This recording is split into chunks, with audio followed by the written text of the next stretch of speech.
Chapter 1800. Jalanash, Harris said.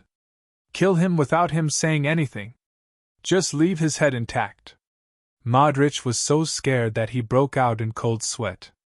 How could he forget about this woman? Since she could get the memory she wanted from Ribric's head, she could definitely get the same memory from his head too. That's right. Jalanash remembered. She looked at Modric with an even more unfriendly gaze. If that's the case, there's no need for this duel. Just kill him. Wait. I agree. If I lose, I'll give you the spell you want. What a joke. This was his last trump card, not a talisman to kill him. If his trump card became a talisman to kill him, what was the point? Even if he didn't want to use the spell, it wasn't as precious as his own life. All right, I'll reluctantly agree, Jalanash said. They can't interfere during our duel. Otherwise, you'll lose and you'll have to let me go. Okay? Okay.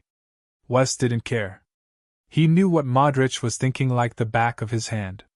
In this duel, Modric had the advantage from the start. Because Jalanash wouldn't kill him, she had to keep him alive to give the spell. But he could be heavy-handed. It would be best if he could force the others to attack. That way, he would win even if he didn't win. Then, the other party would have to keep their promise and let him go. Jalanash understood this too, but she didn't care either. Just like what Modric himself believed in. In the face of absolute power, all schemes and plots were laughable and foolish farces. The old members of the supernatural organization had completely different thoughts in the past and present. Back then, Jalanash was still the #1 fighter in the organization. Back then, she didn't need to think about who she could defeat. She only needed to think about one thing. That was to make it impossible for the other people in the organization to surpass her. Before Qinzhao came, she'd maintained it very well. After Qinzhao came, she and the other people in the organization finally understood something. They didn't need to defeat 1 or 2 people, but a group of people. The Tower of Trials gave them this opportunity. When each of them entered the Tower of Trials alone, they could not even last for a moment. Up until now, each and every one of them had relied on their own strength to pass through the first level, and someone had also passed through the second level. What they were best at was not one-on-one, but one-on-many. When a person could easily deal with multiple opponents at once, it would be extremely easy to deal with one-on-one. Moreover, when facing enemies, everyone instinctively used the number of monsters on the trial tower to calculate the enemy's strength. As for Modric's strength, everyone already had an idea in their hearts. He wasn't weak. With Modric's strength, as long as he was given a few chances, he would probably be able to pass the first level. According to the strength of the monsters on the second floor, it should be equivalent to the strength of 30 monsters. Everyone had a different evaluation in their hearts, but everyone's evaluation of Modric wasn't too far off from each other. Jalanash had just passed level 2 not long ago, and was now struggling on level 3. The crowd made way for Modric and Jalanash. Doring and Lev wanted to run. However, Gaia placed her large hand on their shoulders. Where are you going? There's going to be a big show here. With bitter expressions, the two were pulled to the edge of the arena by Gaia. Modric glanced at the Americans around him. Then, his gaze fell on Jalanash. Are you ready? Can we start now? Modric asked. Anytime, Jalanash replied. Then let's start, West ordered. Modric immediately wanted to throw out Little Sun again. However, just then, Jalanash's 10 fingers shot out 10 red rays at the same time. Modric was dumbfounded. Fight my ass, how could he fight like this? Jalanash's death ray had pierced through Modric's shoulder, but it didn't cause much damage to him. However, it didn't cause too much damage to him. It wasn't even a serious injury, let alone a fatal one. Of course, this was because Jalanash didn't plan on killing him. If Jalanash really wanted to kill him, she could just shoot at another position. He would either be seriously injured or crippled. How could he fight one-on-one? So, Modric purposely cast 2 fire shields on himself. With the power of the death ray he had just experienced, he felt that 2 fire shields should be able to block Jalanash's killer death ray. However, Magri Modric didn't expect that.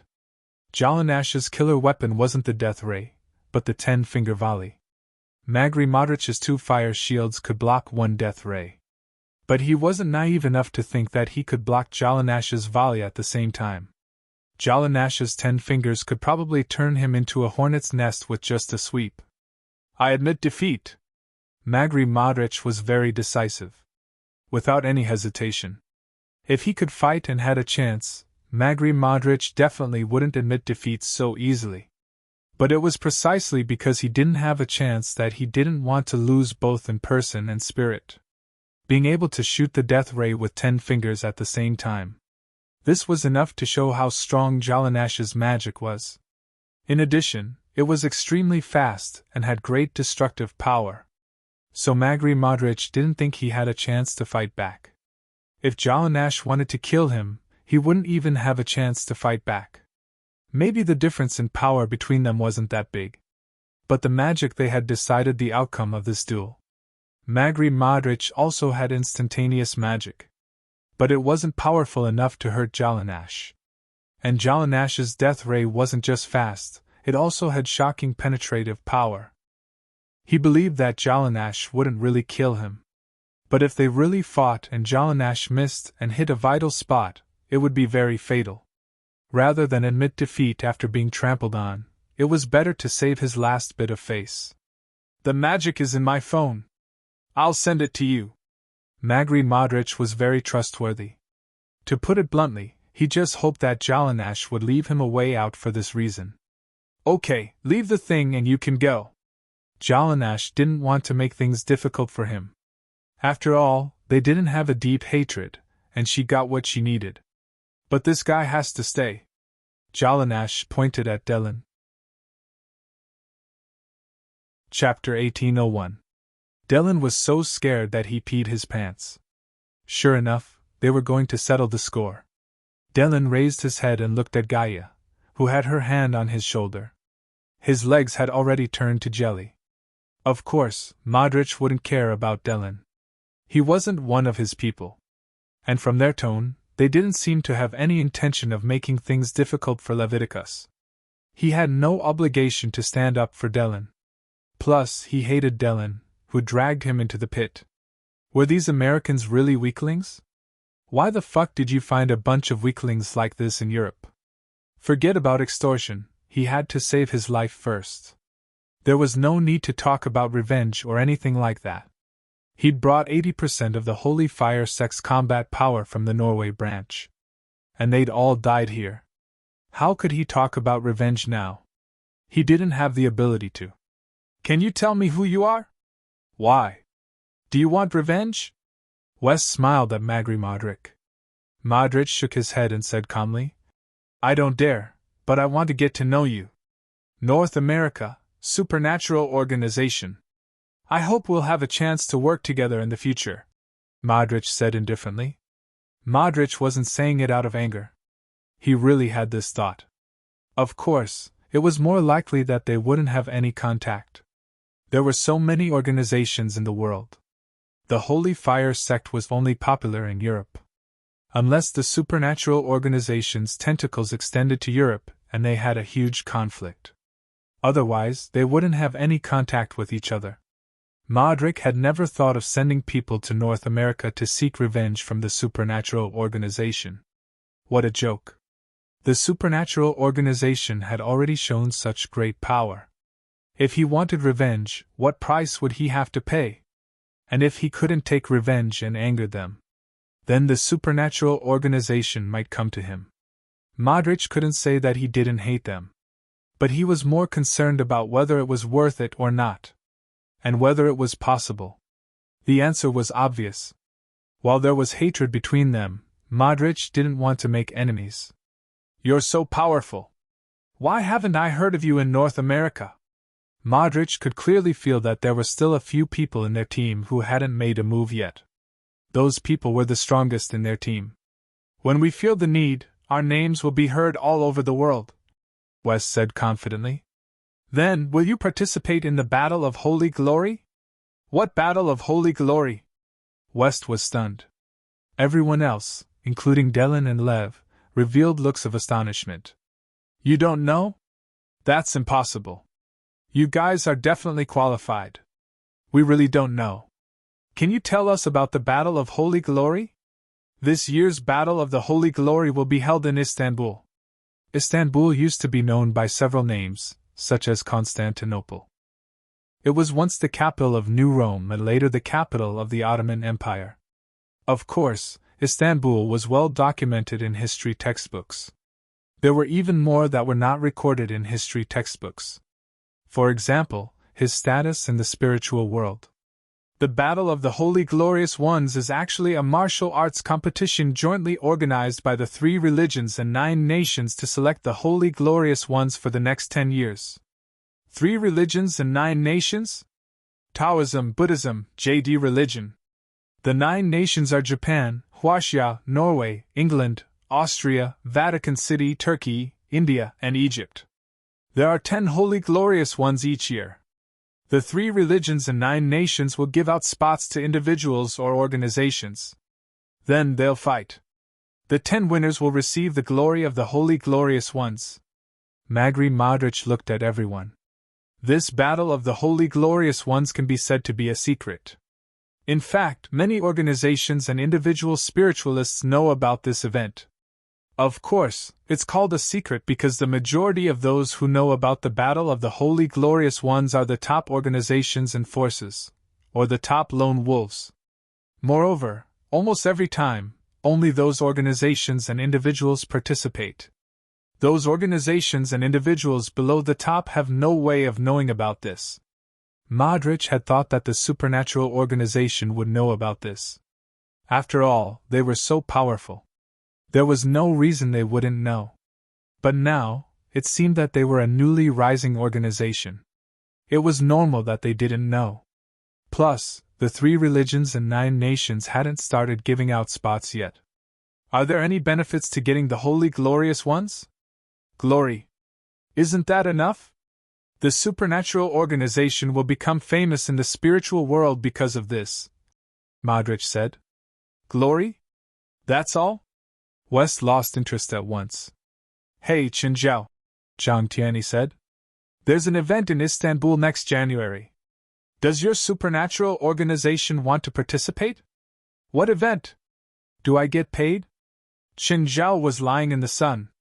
The spiritual world's event is actually a martial arts competition.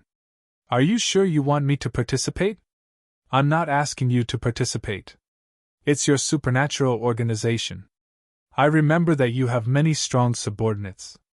Zhang Tianyi didn't want someone who broke the balance to participate in that event. If Qinzhao participated, it would only become a farce. They're all busy, Qinzhao said. I'm busy too. Why don't you go and play? I'll pay for the flight and accommodation. Do I need your money? Qinzhao said straightforwardly. Can't you give me some face? This is also a chance for the supernatural organization to become famous. I don't need it. The supernatural organization doesn't need it either. Qinzhao was telling the truth.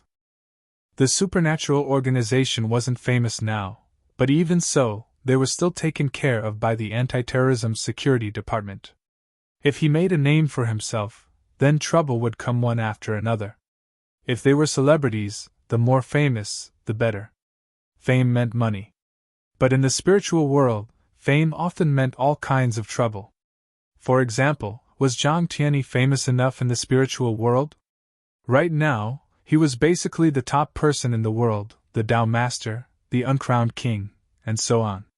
But when some countries or regions encountered trouble, they would think of him first. For example, why didn't the Japanese look for him for the Rock of Death incident? Why did they look for Zhang Tianyi instead? Was he weaker than Zhang Tianyi? Of course, it was because Zhang Tianyi was famous while he was unknown. Qinzhao didn't think that it would be good to stand out. Making a fortune in silence was Qinzhao's principle of life. Chapter 1802. Are you really not going to consider it? That activity is pretty interesting, Do you have any tickets? Leave 2 for me. If it's for participation, then forget it. Fuck off. I don't have any tickets. Just be a circus. Fine. Qin Zhao pursed his lips. I'm done. Hanging up, Qin Zhao raised his voice. Portia, get me a few cans of beer. Portia's face darkened. She walked up to Qin Zhao. Boss, I'm not your maid. Oh, you've already worked for me for a month. I haven't given you your salary yet, right? Portia felt that Qin Zhao was too much of a bully. Gritting her teeth, she stared at Qin Zhao. Qin Zhao glanced at Portia. Do you have any objections? No. Do you have any other orders, boss? That's good. Go on, you're blocking my sunlight. Qin Zhao waved his hand. Portia really wanted to tear Qin Zhao into pieces. Just then, the butler said, Master, Ms. Demon is calling you. Give me my phone. Portia obediently handed the phone to Qin Zhao. Boss, when are you going to give me my salary? Go away. Don't disturb me. After chasing Portia away, Qin Zhao called Demon's number back. Demon, what's up? Nawat Singh received news that her tribe seems to have been attacked.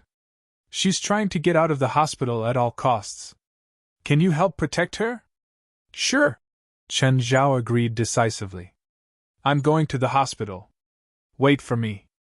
After hanging up, Qin Zhao said to Portia, Portia, I'm going out for a while. Help me take care of Jerlin and Larissa. Okay, boss. My salary.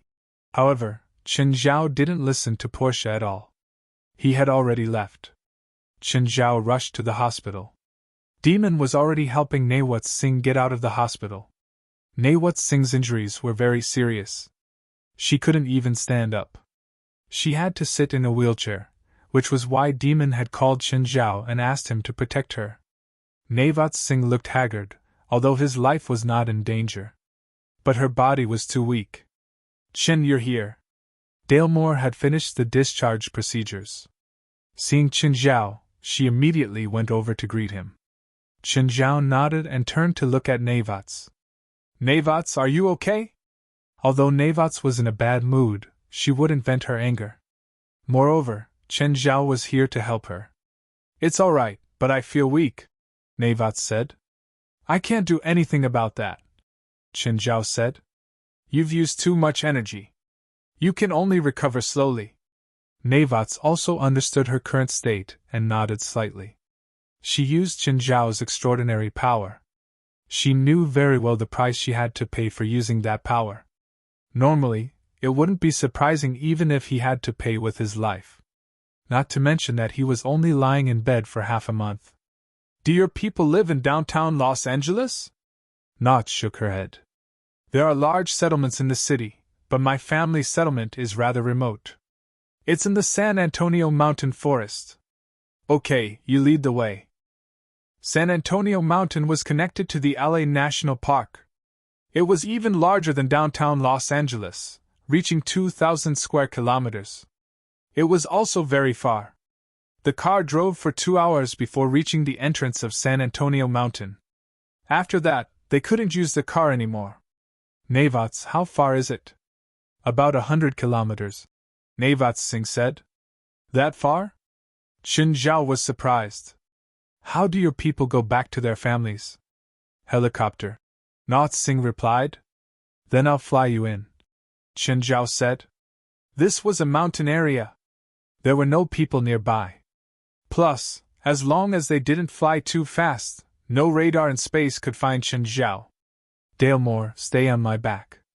Qin Zhao carried Dalemore on his back and lifted Nawat's wheelchair at the same time.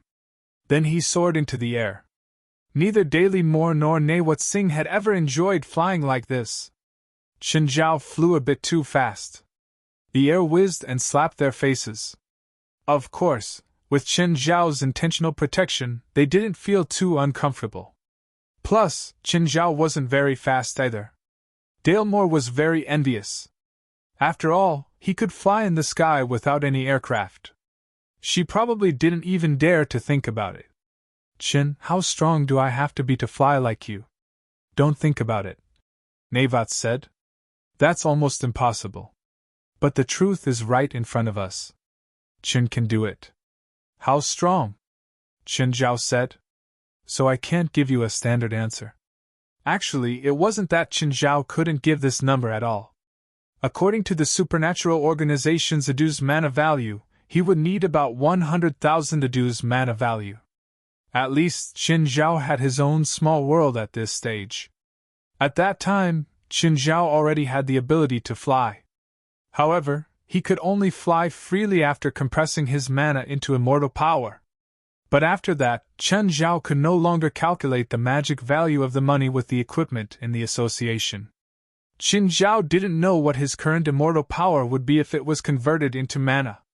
Of course, one didn't have to have 100,000 mana to have the ability to fly. For example, Gaia, Norma, and Jalanash all had between 500 and 2,000 mana.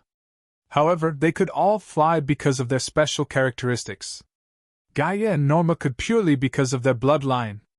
Norma could walk in the air after turning into a nightmare, while Gaia could turn into a fire dragon and soar into the sky. Jalanash, on the other hand, had wind elemental magic. However, her flying ability was the weakest. In the distance, Qin Zhao saw a cluster of buildings in the dense forest more than 10 kilometers away. The building wasn't big. There was a building a few stories tall, surrounded by some single houses. There shouldn't be more than 30 families living here. It wasn't as large as Qin Zhao had thought. However, Qin Zhao realized that he couldn't see anyone. He'd thought it was because he was too far away, but when he got closer, even Jalanash and Navats could see him. Qin Zhao didn't see anyone. Chapter 1803. Qin Zhao placed Daily Moore and Navats on the ground. There wasn't a single person, or rather, not a single living person. There wasn't a single living person in the entire Singh family's residential area. The Singh family's residential area was very small. It was less than 20 hectares in size. It was surrounded by dense forests. In the center was an 8-story building.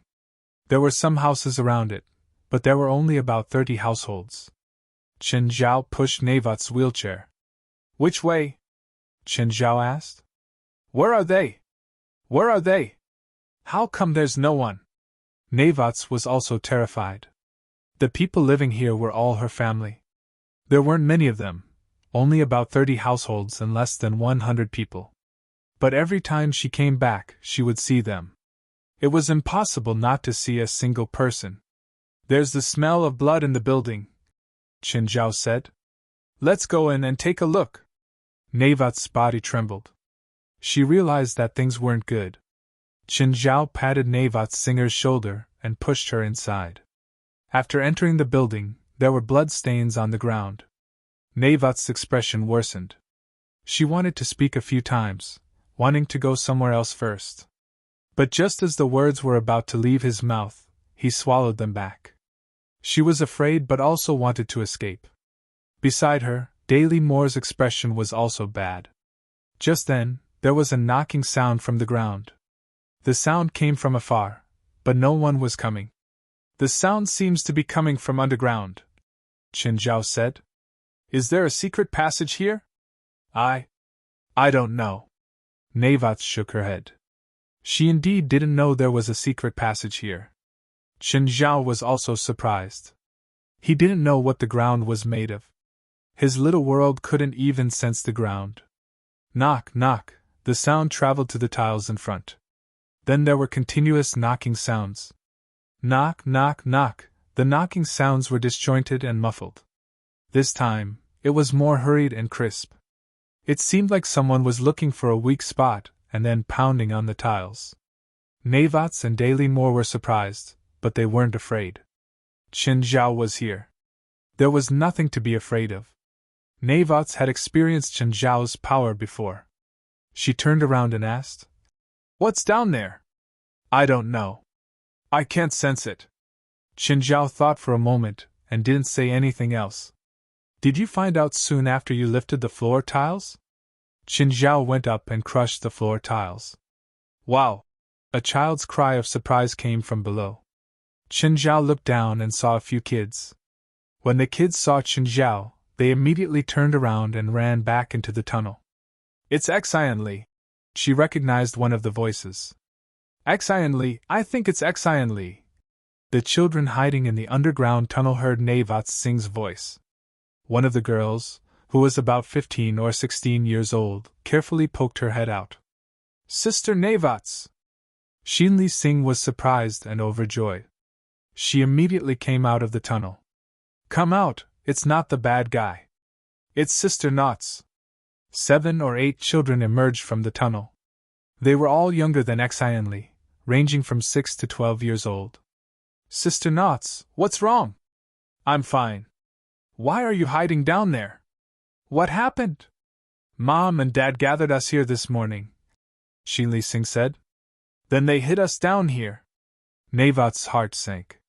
This meant that her people probably knew about the attack. They'd also prepared beforehand and hid the young children? Shinli Singh turned to Chen Zhao and said angrily, Do you know that you crushed the floor tiles and hit my head? Yeah, I know, Chen Zhao said, nodding. If he'd known that there were kids down there, he probably wouldn't have used such a violent method. Of course, he'd already done that. Chen Zhao wouldn't deny it. He wasn't hurt, anyway. Do you think I won't curse you? Chen Zhao turned to look at Navats. Can I hit her? Shinli, don't be rude to Chen. He's my helper. Him? Him? How strong is he? Navats was speechless.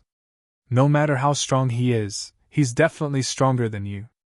Better than me, Nawat Singh said. Shouldn't we consider looking for your people? Chen Zhao reminded. Nawat Singh's mood had just calmed down when she saw the children of her clan.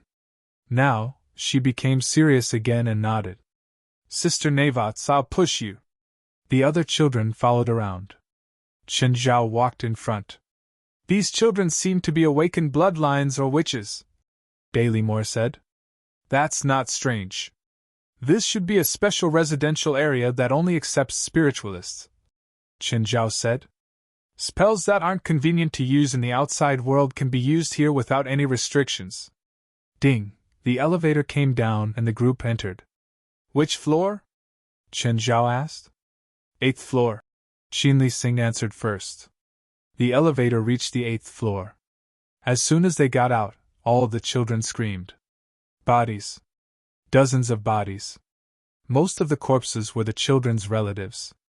Clearly, there'd been a massacre here. Chen Zhao wasn't used to this.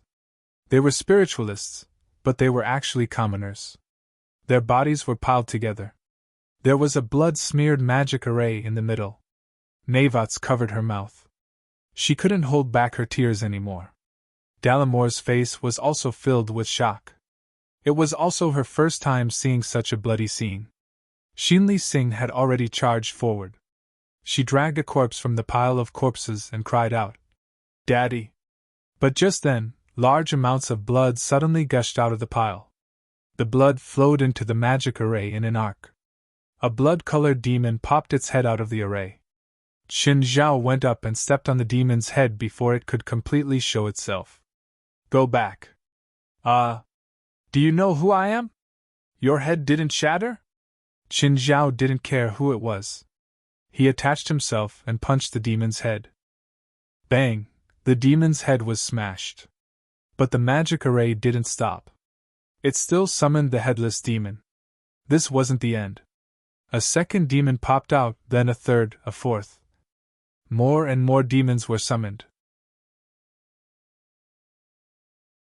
Chapter 1804. More than a dozen blood demons were displayed before him. When the children saw these blood-colored demons, they were so scared that their faces turned pale. Dailymore hugged 2 children who were already scared silly. The 2 buried their heads in Dailymore's chest, not daring to look at the terrifying demons. Chen Zhao tilted his head and looked at the demons. Knots, do you know what they are? They're immortal Balak. Balak means demon in our language. They have indestructible bodies. Knots looked at the headless corpse. Of course, indestructible doesn't work on you. The Romani language was a small language. In the Romani language, immortal meant indestructible bodies, souls that couldn't be purified, and power that couldn't be used up. In the Singh family, immortal Balak was very widespread. Especially the relatives in the settlement, they knew the immortal Balak even better. In the family, immortal Balak was their greatest enemy. Their ancestors had once fought with immortal Balak and successfully killed him after a fierce battle. Qin Zhao twisted off the head of a blood-colored demon. "Their joints aren't as hard as their heads," Qin Zhao said. Not Singh and Delamore rolled their eyes a little. "Is there a difference to you?" On the other hand, Xian Li Singas and the other kids were shocked. As inner disciples, they obviously knew about immortal Balak. However, these terrifying Balaks were like bugs. Qin Zhao broke their necks one by one. Or their heads were smashed. It seemed that the legendary immortal Balak wasn't that scary. However, Qin Zhao had to admit that their bodies were indeed very hard. At least, if Qin Zhao didn't use his heavy and high-speed punches, these blood demons could often stand up unharmed. To the weak, their bodies were indeed indestructible. Even armor-piercing bullets from modern weapons probably couldn't penetrate their bodies. Naut sighed. In her eyes, these powerful blood demons were so weak. Before Qin Zhao, they couldn't even withstand a single blow. She also knew that Qin Zhao hadn't used his true power. But even so, the power he displayed was already on the level of a crushing suppression. A few minutes later, Qin Zhao killed the last immortal Balak. Qin Zhao didn't use his full power, not even in his normal state. Otherwise, he would have killed them all. Of course, this included the 8-story building. But when Qin Zhao killed the last undying barrack, all the corpses started fusing together. In the end, they merged into a supersized immortal Balak. "Human, you didn't expect me to revive again, did you?" The blood-red demon looked at Qin Zhao proudly. "Yes, I didn't expect that." Qin Zhao nodded. "How are you feeling right now? Fear? Despair? Or regret? It's great to be able to kill you again." "You!" Qin Zhao didn't care about the rules and attacked directly. He went up and pressed the gigantic blood-colored demon to the ground. The floor collapsed in an instant, falling to the next floor. The lower floor collapsed again, layer by layer, and finally fell to the ground. The ground cracked like a spider web. Everyone came to the hole and looked down. They saw that Qin Zhao was holding the head of the super-large immortal barrack. How did it end so quickly? Everyone couldn't believe it. They'd thought that it would be a huge battle. Especially Nawat Singh. She thought that Qin Zhao would have to use his true power. She could vaguely feel that the super-large immortal barrack's power was already the same as when she'd borrowed Qin Zhao's power. In the end, Qin Zhao surprised her again. It didn't take much effort to finish off this super-large immortal Balak. Everyone came to the bottom floor. Xinli Shingles looked at Qin Zhao in shock. When they first met, she didn't think that Qin Zhao was strong at all. But now, she finally saw Qin Zhao's power. It was even terrifyingly strong. "Mr. Qin, help me get revenge. I can pay anything, including myself." Xinli Shingles looked at Qin Zhao, her eyes filled with seriousness and sincerity. "If you want to sell yourself to me, you better contact my lawyer and ask if she has a way to bypass the underage protection law." "I'm serious. I'm serious too." Qin Zhao shrugged. "Naughts, you have to pay attention to the education of your children. If they only practice magic and don't learn culture, they won't be able to find a job in society. Qin, apart from these children, the others are all dead." Naught's expression was extremely dark. "Do you know who did it? Warren, the one who attacked me. He's from the Akuk family. Do you have a grudge against him?" "All the Roma have a grudge against the Akuk family." Naught's was angry, but Qin Zhao didn't hear much hatred in her tone. "Why?" "The Akuk family was once the leader of the Roma. Their family once tried to form a country. Isn't that a good thing? You Roma people have never had a real country and have always lived as nomads. This has also caused you Roma people to bear a lot of stigma. If you build a country, you will have more living space and the right to speak. The Akuk family wants to use the lives of all the Roma in exchange for a chance for their family to build a country. Do you think such a country has anything to do with the Roma?" At that time, Apart from the Akuk family, everyone else with Roma blood will die. And then? Did the Akuk family fail? Of course. Otherwise, there wouldn't be any Roma in the world. So is Warren going to do the same thing again? No, it's impossible for him to succeed. In the past, the Cook family was the leader of the Roma, so the Cook family could sacrifice the entire Roma as a leader. But now, not only are they not the leader of the Roma, but they are also the enemy of the Roma, so they can no longer use this magic to threaten us. So what does the Akuk family want to do? Take revenge on all the Roma? I don't know what they want, but I think they're definitely plotting something. I don't want to know about the plot. Just tell me where the Akuk family lives and where Warren is. Chapter 1805. Most of the time, conspiracies didn't matter. Chen Zhao wasn't a cop. Nawats and the kids only wanted revenge. Therefore, what they pursued was never the truth. The truth only satisfied curiosity. Revenge, on the other hand, brought pleasure. Unfortunately, Nawats didn't know where the Cook family was either. She didn't even know if it was in North America. What do you plan to do with these kids? Chen Zhao asked. I'll take care of them. I'll help too, Dailymore said. There were so many kids and a disabled person. Chen Zhao couldn't fly them out directly. Unless he tied them all up. Chen Zhao held the end of the rope. But now, the kids were panicking and lost. They were very fragile and couldn't take any stimulation. Chen Zhao decided to just walk out. Not Singh asked Chen Zhao to burn down the entire Singh family's residential area, along with the corpses. In the flames, the kids cried heart-wrenchingly. The fire was like the anger in everyone's heart. Only Chen Zhao was calm. In fact, he was calm inside too. When he first saw the corpses, he was indeed angry. But maybe it was because he was an outsider. The dead and the kids had nothing to do with him. So, Chen Zhao realized that his anger seemed to calm down. Of course, it was mainly because Chen Zhao didn't have so many emotions. Chen Zhao didn't have the thought of seeking justice for them or fighting to the death with the murderers. It wasn't that Chen Zhao didn't have a sense of justice, but it wasn't that strong. The path in the forest was very difficult. But Chen Zhao didn't have much of a choice. The kids could make it through a mountain road of almost 100 kilometers. But Chen Zhao couldn't. Even if they ran on the road, it would take them almost a day to run 100 kilometers. Plus, it was on the mountain road. With the kids' skills, it would take them 2 days even if there were no accidents. After a few hours, the sky was already dark. You guys rest here. I'll go hunting, Chen Zhao said. Dailymore, I'll leave this place to you. Dailymore nodded. Come back quickly. Dailymore looked at the forest and was a bit scared. Chen Zhao flew into the sky. Xianli and the other kids watched Chen Zhao disappear into the night sky with shining eyes.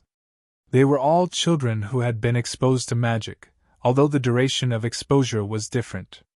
However, they all knew that spiritualists that could fly were very rare, and most of them were very powerful. Chen Zhao flew back to get the RV. Chen Zhao made a round trip at night. Chen Zhao only needed a few minutes to cover the 200 kilometers. If Chen Zhao used full speed, he would be even faster. However, if the speed was too fast, the body's heat source reaction would be too strong. It was very likely that the American air defense system would capture it, and then attack you with a tomahawk for no reason. Therefore, he only flew at a low speed. The round trip took more than 10 minutes. Chen, where's the prey? Dailymore looked at Chen Zhao's empty hands. Chen Zhao took out the RV. What do you think of this prey? You left just now to get the RV? Dailymore looked at him in surprise. What's the use of this trailer? Get in. I'll carry it and fly out. It's too troublesome to just walk like this. Both Dailymore and Nawat Singh looked at Chen Zhao in shock. You can do that? Why not? Let's all go. Soon, the 2 and the 8 kids experienced the feeling of a roller coaster. Chen Zhao supported himself under the RV. The flying speed wasn't fast, just like a normal car. It wasn't very high either. It was only a few dozen meters above the forest. This experience made the kids forget their pain for now. After an hour, they finally reached the forest. Chin, my house is a bit small. Can you let them stay at your house for the next 2 days? Daily Moore asked. I'll borrow a big house from my mother tomorrow. I need to do some preparation, cleaning, and decorating. Sure. Qin Zhao nodded and turned to the kids. You can stay at my place, but you can't use magic. Qin Zhao didn't use a heavy tone. However, the kids clearly still respected Qin Zhao. So, they all nodded obediently. The kids in the RV didn't play or laugh. They were all very quiet. Returning to reality, they fell into pain again. Neiwats, your parents aren't among them, right? Qin Zhao could only feel her anger, but not much sadness. My parents passed away long ago. Oh, sorry. It's okay. Neiwats didn't take it to heart. What's the future like for these kids? I don't know. No one could answer this question. Send me and Daily Moore home first. After sending them home, Qin Zhao drove home. Fei Lai, have the underlings make dinner. We'll have some special guests. Qin Zhao dialed Fei Lai's number. What guests? A bunch of kids who just lost their parents. Got it. When Qin Zhao drove into the villa, Fei Lai was already waiting for him in the garage. Fei Lai's heart was softer than Qin Zhao's, so she felt sorry for the kids after hearing what had happened. When Qin Zhao brought the kids out of the car, Fei Lai's heart ached even more. Among the kids, the youngest was only 5 or 6 years old. Fei Lai went up and carried the kids. Kids, have you eaten? Qin Zhao and Fei Lai led the kids into the dining room. These children were really hungry. Most of them only ate breakfast and then nothing else. Fei Lai, on the other hand, was completely a waitress. She handed food to this child or poured drinks for that child. Qin Zhao took some food and walked out of the dining room. All the kids were wolfing down the food. Fei Lai suddenly noticed Xinli Singer's gaze. Ms. Fei Lai, can you adopt us? Huh? Fei Lai was shocked. She didn't have this thought at all. More accurately, she hadn't thought about it at all. Why do you want me to adopt you? Fei Lai asked, stunned. Fei Lai suddenly realized that she didn't reject it. However, she had to explain it to Qin Zhao. She had to respect his suggestions and opinions. This wasn't a small matter. Adopting any child was a big deal, let alone a group of kids. Chapter 1806. Qin Zhao was also caught off guard. Adopt children? And 8 at once? To be honest, Qin Zhao and Fei Lai were still kids. It was already hard for them to take care of little Jerlin and Larissa. Adopt 8 more children? Ignoring the troublesome legal procedures, Qin Zhao didn't have to worry about that. Their physical and mental health and futures were all things he had to consider. Fei Lai, do you want to adopt them? Qin Zhao asked.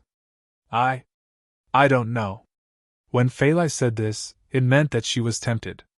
Qin Zhao's head swelled. Adopt children, adopt 8 children. Fei Lai looked up at Qin Zhao. What about you? As long as you give me a definite answer. Yes or no? Fei Lai gritted her teeth. I want to, but I'm scared. Fine, leave the rest to me. Qin Zhao stood up and walked into the dining room. The children were still wolfing down their food. Only Xinli looked up at Qin Zhao. Xinli, why do you want Fei Lai and me to adopt you? Qin Zhao asked. Because you're powerful. You can help us get revenge. Also, I want to become stronger. Can you represent the other children? Also, where are your grandfathers and grandmothers?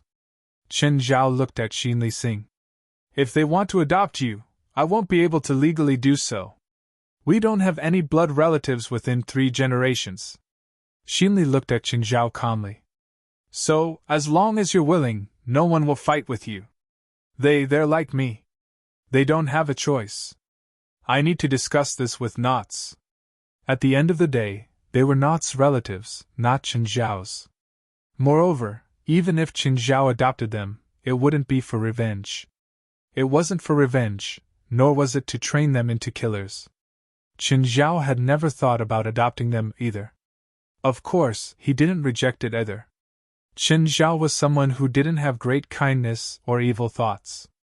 Adopting a child wasn't just about providing food and shelter. He already had 2 little demons at home. Now there were 8 more. Qin Zhao felt his head hurt just thinking about it.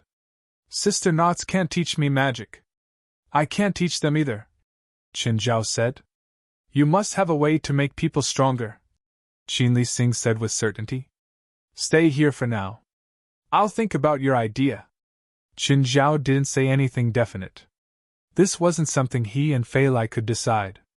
What the child thought was one thing, what Navat's singer thought was another. Now it's me. Chen, what is it? Fei Lai wants to adopt these children. Qin Zhao went straight to the point. On the other end of the line, Navat Singh was silent for a moment. Qin Zhao did not speak either. He waited for Navat's reply. What about the children? Children have this tendency too. Qin Zhao did not say much. I'm fine, Navat said. Protect them. Qin Zhao hung up. Navat's intention was similar to Qin Zhao's. He did not take the initiative to object, nor did he take the initiative to agree. Qin Zhao took a deep breath. This seemed to be big trouble. 10 children. 10 children. What have I done? In the night, Fei Lai turned and rubbed Qin Zhao. Chen, are you asleep? No, Qin Zhao replied. Qin, if you don't want to, I won't force you. Of course not. I like children. I like our home to be more lively. Qin Zhao pulled Fei Lai into his arms. We have this condition. Plus, little Jerlin and little Larissa can have more older brothers and sisters. I suddenly think this is a great idea. Actually, Fei Lai also knew that it was because she couldn't have more children. But she still wanted more children. Okay, Qin Zhao could understand Fei Lai. Qin Zhao didn't object. So what if they had a few more children? Anyway, it was just more effort. The next day, early in the morning, Alex glanced at the time. Anger surfaced on her face. She was furious that Qin Zhao would call her at this time. Qin, if you can't give me a satisfactory answer, I'll make you regret it. Fei Lai and I discussed it. We suddenly want to adopt 8 children. Wait, speak clearly. Alex suddenly became clear-headed. How many did you say? 8. Orphans? Do they have guardians? Age, background, identity. We'll talk about the details in the morning. Alex also felt a bit of a headache. Alex ran over in a hurry. She looked at Qin Zhao and Fei Lai, who were eating breakfast absent-mindedly. Tell me the situation. What's going on? There are 8 children. Their parents died in a fire yesterday, Qin Zhao said. Fei Lai and I want to adopt them. It's that simple. I need their detailed information and identification. I'll have someone send it over later, Qin Zhao said. Alex, will the adoption process be difficult? Fei Lai asked. Do they have any immediate family members? No. Qin Zhao shook his head. Then it shouldn't be a problem. Will someone come out to fight for custody? If there's no immediate family within the 2nd generation, the court and the Minor Protection Association will determine if there are collateral relatives within the 2nd generation, as well as if they're willing to raise the child and if the child is willing to follow them. If any of them are unwilling, the child will be sent to an orphanage. Then what do we need to do? Nothing much. You just need to prove that you have the income and that your family can raise the child. I'll make the proof for you. Of course, Fei Lai is a member of the Coastal Rescue Team, so it's even better. If you're worried about other problems, you can donate some money to a charity, preferably one for minors. Actually, in America, adopting children was a very utilitarian thing. Of course, from a normal perspective, it was a win-win situation. The orphanage would receive donations to lighten the burden. The adopter would get the child, and the child would get a family and parents. So, in principle, the wealthier the adopter, the better. I'll leave this to you, Qin Zhao said. A while later, Nath Singh and Delimore came, bringing the children's information. Alex met the 8 children and learned about their actual situation. Qin Zhao and Fei Lai also learned all the children's names.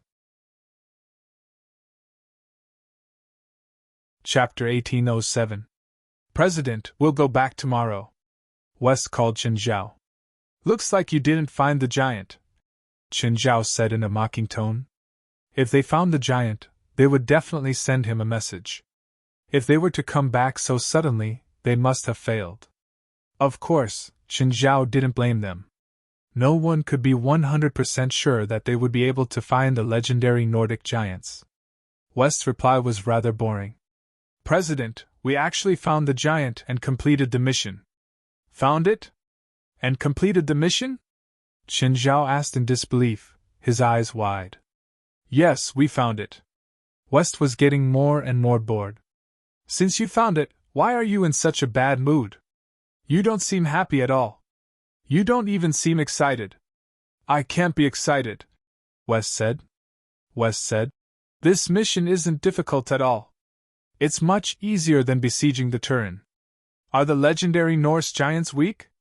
No, the real Norse giants should be very strong. The real Norse giants? Isn't the giant the mission was referring to? It's a two-headed giant with a bit of Norse giant blood in him. He's huge, savage, and bloodthirsty. All of us were fully prepared, but we stepped on a landmine that Klaus had prepared beforehand, and one of our legs was blown off. Qin Zhao was speechless too. One leg exploded by a landmine. Either Klaus had set some super-powerful landmine, or the giant was really weak. No wonder West was so depressed. He'd rushed over excitedly, but he'd encountered such a thing. Aren't you still in Norway? It's very close to the North Sea. Aren't you going to search for the North Sea monster? The North Sea monster has already been captured alive. It's indeed a shockingly huge monster, over 1,000 tons. I feel like it doesn't live up to its name. Yeah, how boring. Whatever. No matter what, completing a mission is something to be happy about, Qin Zhao comforted. Did you inform Wenk Sieg? Yes, she's in L.A. now. 3 missions, $200 million. In terms of investment, it wasn't a loss. In fact, it was a huge profit. Of course, this was only applicable to a capable team or individual. If it was the kind of people or teams that did not have the strength, they would probably just be throwing their lives away. Qin Zhao was still on the phone with West. Suddenly, someone tugged at his pants. Qin Zhao looked down and saw a girl tugging at his pants. Mara, what's wrong? I'm not Mara, I'm Sindora, the girl said in a trembling voice. Can I go to the beach to play? Uncle. Okay. Qin Zhao realized that he didn't remember the girl's name. To be more precise, he was confused. Xianli, come here. Qin Zhao waved his hand. Xianli walked up to him. Mr. Chen, what can I do for you? Since you're going to be adopted, you can call me uncle from now on. Of course, if you want to call me dad, I won't object. Qin Zhao would not force them to change their surnames and recognize a dad. Especially Xinli Sing. She was already 15 years old, going to be 16 soon. If she called him uncle, Qin Zhao would feel like he was at a disadvantage. Of course, calling him brother wasn't appropriate either. Sure, uncle, Xinli Sing replied straightforwardly. Tell me each child's name and age, Qin Zhao said. I can't remember. The one who ran to you is Sindora. She's the youngest among us, 5 years old, Xinli Sing said patiently. Then, she pointed at each child and explained. Mara is that one. She's 6. She's Sindora's cousin. That one is Didala, 12, female. Crow, 11, male. Farintia, 8, female. Penance, 7, male. Badilage, 7, female. Mara, 6, female. Sindora, 5, female. Including Xinli Sing, who was 15, there were 15 children in total. They were all from the same family. They all had the same surname. Okay, I got it. After lunch, follow me out to buy some daily necessities and clothes for you. Just then, Portia came. But she suddenly realized that the entire villa was filled with children. Boss, where did you kidnap so many children? They're all my children, starting from today, Qin Zhao said. Ha! Portia wouldn't believe it. Smiling, Qin Zhao looked at Portia. I've decided to give you a raise. Really, boss? Portia was overjoyed. Of course. Qin Zhao was full of smiles. Looking at Qin Zhao's smile, Portia suddenly realized that something was wrong. Boss? They're really your children? Of course. Qin Zhao nodded. Portia finally understood why Qin Zhao wanted to raise her salary. Boss, I want to quit. Think about the money you owe me. Then you won't quit like this. Portia wanted to cry. If these children were really Qin Zhao's children, then she would undoubtedly be the one with the heaviest burden. Boss, how much will you give me? $1 is a form of encouragement for you. Let's go to the supermarket first. Qin Zhao patted Portia's shoulder. Portia wanted to cry as she drove. She hated driving an RV. She hated children. She hated her boss. The children started making a fuss in the RV. Especially the younger children, they did not have too much hatred in their hearts. Jerlin and Larissa were the happiest. They suddenly had so many friends in one night. Portia cursed Qin Zhao, but she didn't know that Qin Zhao was in even more pain. Qin Zhao realized that the 10 children piled together was like an endless hell. Thankfully, Xian Li knew how to help Qin Zhao share the burden. Moreover, she had quite a bit of prestige among the children. They finally reached the supermarket. Qin Zhao and Portia each carried Jerlin and Larissa. The other children scattered like a pack of wolves. Come back! Don't run around! Xian Li shouted. Don't make trouble for Uncle. Everyone, push a shopping cart, Qin Zhao said.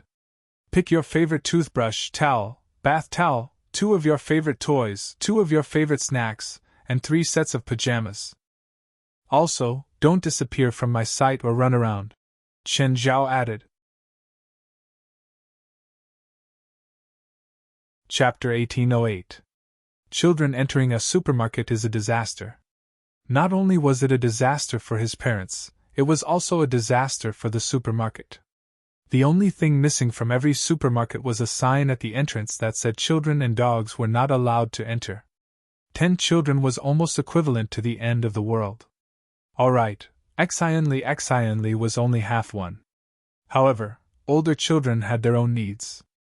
Uncle, I need some skincare products and cosmetics.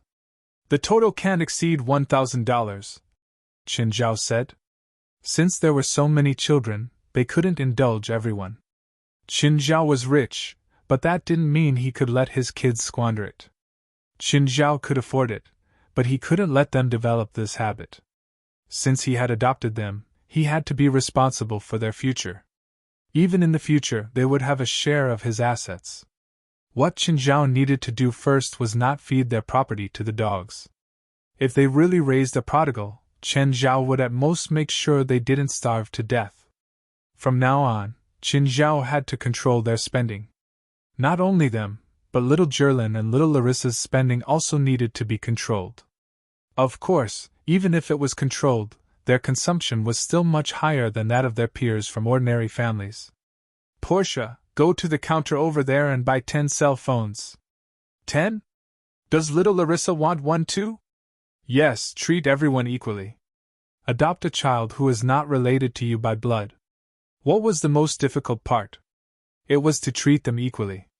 No matter how one treated their own children, they should give them the same affection and gifts.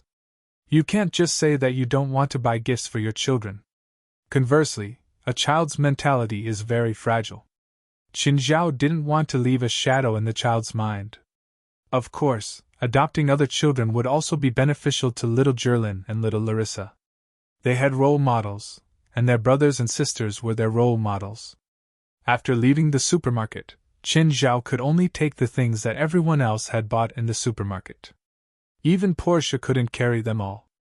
There were simply too many things. Boss, where are we going next?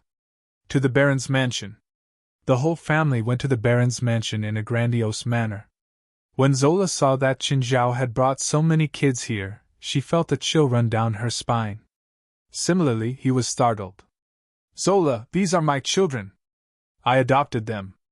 Zola's mouth was wide open, her face full of shock. Of course, she would not say anything unpleasant in front of the children. However, she couldn't imagine what it was like to adopt so many children. Hee. Mentality? Qin Zhao was about to explode. But what could he do? Were they going to tell the kids that they had been refunded? So be it. He couldn't let the children's mentality explode, right? Today was only the first day. There was still a long way to go. Even if Fei Lai wanted a refund, Chen Zhao wouldn't agree. Do you have enough designers here? Design 3 outfits for each of them. Chen Zhao couldn't let the 3 pillars of the Baroness be responsible for so many children's clothes. If that was the case, it would be looking down on them too much. The 3 of them were on good terms with Chen Zhao, so Chen Zhao had to give them face. Zola didn't hold back and called over a dozen designers. Baroness was such a big brand. Of course, it wouldn't only have 2 or 3 kittens. Apart from the 3 pillars, there were dozens of ordinary designers and even more designers' assistants. To Zola, dozens of outfits were less than an hour's worth of transactions. Qin Zhao also asked a designer to design 2 outfits for Portia. Qin Zhao and Zola went to the office to drink coffee. Qin, I really don't understand why you suddenly want to adopt children. It's not me. It's Fei Lai who wants more children. Then she can have them herself. She can't. There's something wrong with her body. Them little Larissa, she didn't get pregnant through normal means. Qin Zhao didn't say it clearly. Zola would fill in the blanks herself. To be honest, Zola said emotionally, I really admire your courage. After all, they had adopted 8 children and 2 of their own. That was 10 children. As someone who had been through it, Zola knew how difficult it was. It wasn't a monetary investment. Both she and Chen Zhao had enough money. Not to mention raising 10 children, even if it was 100 children, they could still afford it. What they really paid was emotional investment and handling chores. The older children were rebellious while the younger ones were dependent. Qin Zhao didn't dare to say that he could raise them all into talents. However, he was confident that he wouldn't turn them into naughty children. It was already evening when Qin Zhao returned home. Portia realized that there was no one in the house. But dinner was ready. Portia was completely speechless. As expected, this place was haunted.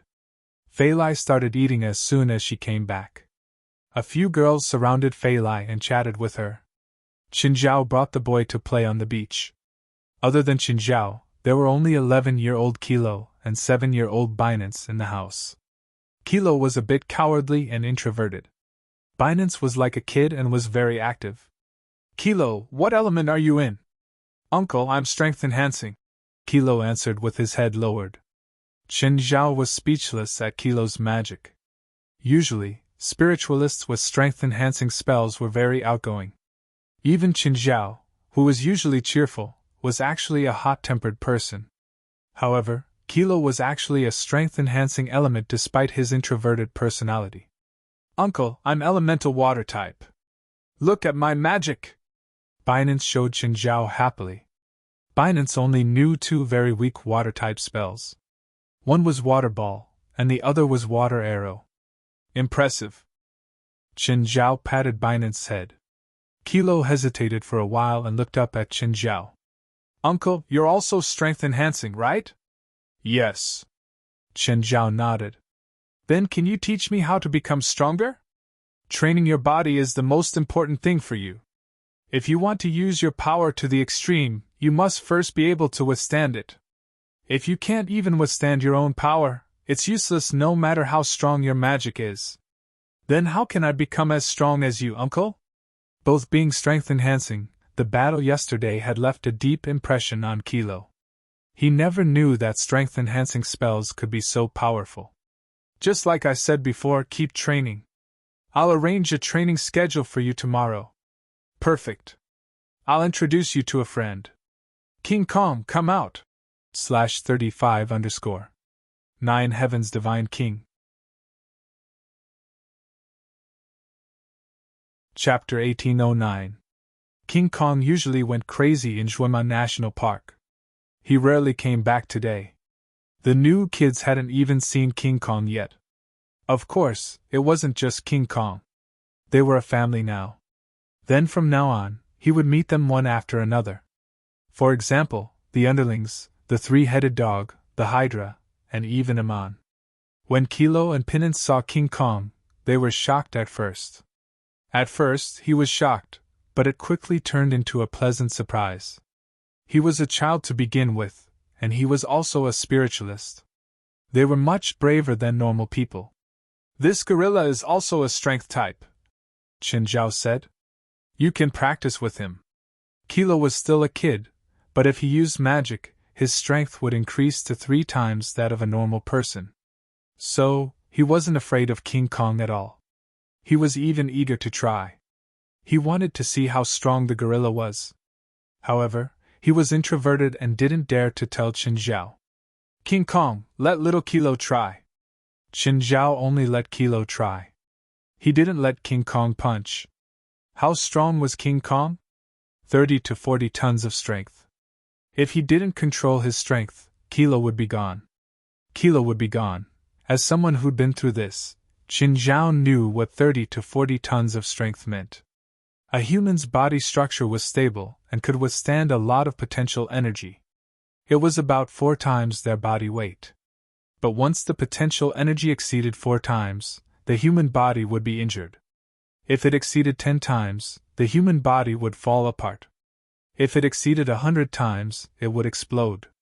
For example, with Qin Zhao's current strength, if he didn't control it and hit a person, the person would turn into mist. Kilo walked up confidently and punched King Kong's stomach. In the end, King Kong's skin didn't even sink in, let alone injure him. After playing on the beach for a while, Qin Zhao brought Kilo and Penance back up. At night, Qin Zhao hugged Fei Lai to sleep. Fei Lai couldn't sleep. Qin, what about their studies? We can't just send them to school, right?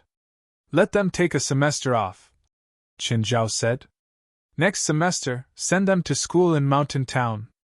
It's close to Mirror Lake and we're familiar with Mountain Town. If anything happens, we'll know immediately and solve it. Fei Lai thought for a moment and nodded. That's good too. Chen, can you do it alone? No problem. Even if he was tired, he still had Portia and Xianli to share the burden. Qin Zhao didn't feel like he was dying. Other than the occasional mental fatigue, there were no other problems. The next day, Portia came with a tired expression. The only thing that could make up for her exhaustion was Qin Zhao's raise. Her weekly salary had been $2,500, but Qin Zhao increased it to $3,500. Her salary was indeed very high. It could even be said that she was now a high-income person. Moreover, this was the after-tax income. However, whenever Portia thought of the huge debt she owed, she felt stifled. Just for those luxuries that she had only used a few times. How could he have been so crazy back then? Qin Zhao must have drugged her. No matter what, I can't go on a shopping spree like that again. Just then, his phone rang. It was West calling. Guild leader, we've already returned to the headquarters. Oh, did you take the plane for the whole night? Then I'll go there later. Qin Zhao planned to give them time to rest. After all, they must be very tired after taking the plane for the whole night. I'm meeting with Wang Xig at 3 in the afternoon. Okay, I'll be there before 3. After hanging up, Qin Zhao looked at Portia. Portia, help me buy an MPV. Oh, go. Now? What do you think? How much? Less than $200,000. I need a lot of space and safety. Okay. Portia was speechless at Qin Zhao's intermittent impatience. However, she was also envious of Qin Zhao's wealth. He didn't need to think much about buying a car. $200,000 was already a super luxury car. It was the same even for an MPV. Portia could roughly understand Qin Zhao's needs. Qin Zhao definitely didn't want to drive an RV every time he took a kid out. That RV was indeed too flashy. Boss, where are you going today? The company. The place last time? Yes. Qin Zhao nodded. You don't need to go. Oh, help me get a few computers and a few tablets in the afternoon. Got it, boss. Damn capitalists, Portia thought to herself. Portia's work efficiency was very high. In just 2 hours, she drove the new car back. The Mercedes-Benz X0211 MPV had a huge interior and could seat 12 people. It also had the same anti-collision level as a school bus. All the performance parameters indicated that it was expensive. The cost plus the various fees had exceeded Chen Zhao's original limit. However, Chen Zhao didn't blame Portia. After lunch, Chen Zhao called the kids into the car. Chen Zhao planned to take them to the supernatural organization. They were spiritualists anyway, so it didn't matter if they found out about the organization's secret. The two SUVs were very stable. Chen Zhao had never driven such a stable car before, apart from the lowly supercars. When they arrived at the headquarters, Aduz, who was guarding the door, found it strange. He had never seen a car before, so he stopped Chen Zhao's car outside. Only when Chen Zhao rolled down the window did Aduz realize that Chen Zhao had come. After parking the car, Chen Zhao brought the kids into the headquarters. President West was in the hall. When he saw Chen Zhao bring the kids in, he was stunned. They are? My kids. I just adopted them, Chen Zhao said. West was surprised, but he didn't ask. You can move around freely, but don't go to places with obvious danger signs. The headquarters wasn't very big, but there were still some dangerous areas. For example, dungeons, evil spirit dens, or places where demons slept. These places were all dangerous. Of course, there was also Chen Zhao's electric shock lab. It was also the most dangerous place. Tell me, what happened in the Norwegian forest this time? West didn't hide anything. Then, he began to talk about their encounter. No, they hadn't encountered any dangerous battles at all.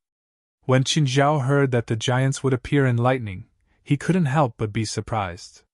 /35_ 9 Heaven's Divine Emperor. Chapter 1810. It's some kind of image, West said. It should be a remnant from the past. It witnesses the true giant's existence at a certain time, but it only appears at the moment of lightning. Chen Zhao and West stood by the window and watched the children running outside. To these children, everything here was very novel. Of course, they were spiritualists, so they didn't find it unacceptable. Just then, a sports car drove in. Wenk Sieg was here. Chen Zhao and West walked out of the headquarters to welcome her. Ms. Wenk. Mr. Chen, hello? Mr. West, hello? West handed a heroic spirit notebook to Wenk Sieg. Ms. Wenk, this is the Scarlet Mission, the Nordic Giants battle record. Thank you. Wenk Sieg was very satisfied. She didn't care about the difficulty of the mission. She only needed the results. The supernatural organization didn't disappoint her. Which one will you choose for the second Scarlet Mission? Wenk Sieg asked. I'm still considering, Chen Zhao said perfunctorily. The first 3 missions were the Rock of Slaughter, the Nordic Giant, and the North Sea Monster. Now, the Rock of Slaughter mission was completely useless and the North Sea Monster had been taken. They'd only completed the Nordic Giant mission.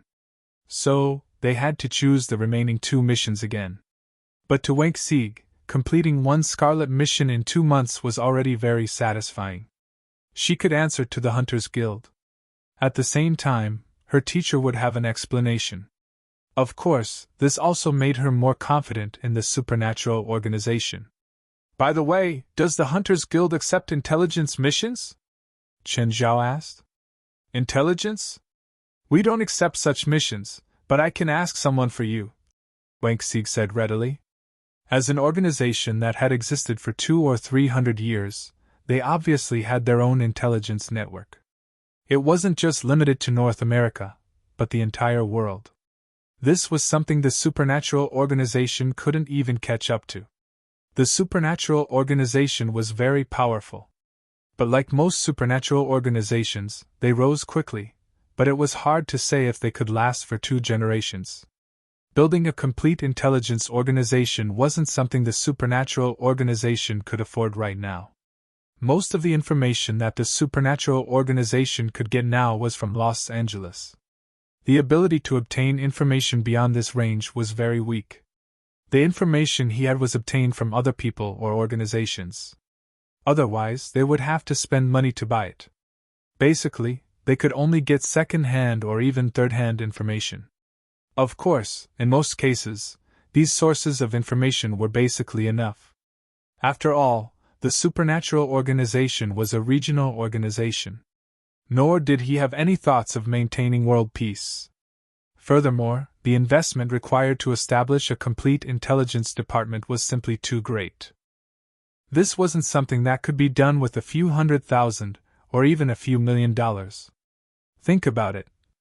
The American government invests billions of dollars every year in order to gather intelligence from all over the world. In the past few decades, hundreds of billions of dollars had been spent to maintain this intelligence system. From this point alone, it should be known that intelligence was not something that ordinary people could play with. Mr. Chen, what information do you want? All the information about the Roma Akuk family. Wang Xig looked surprised. What? Do you know the Roma Akuk family?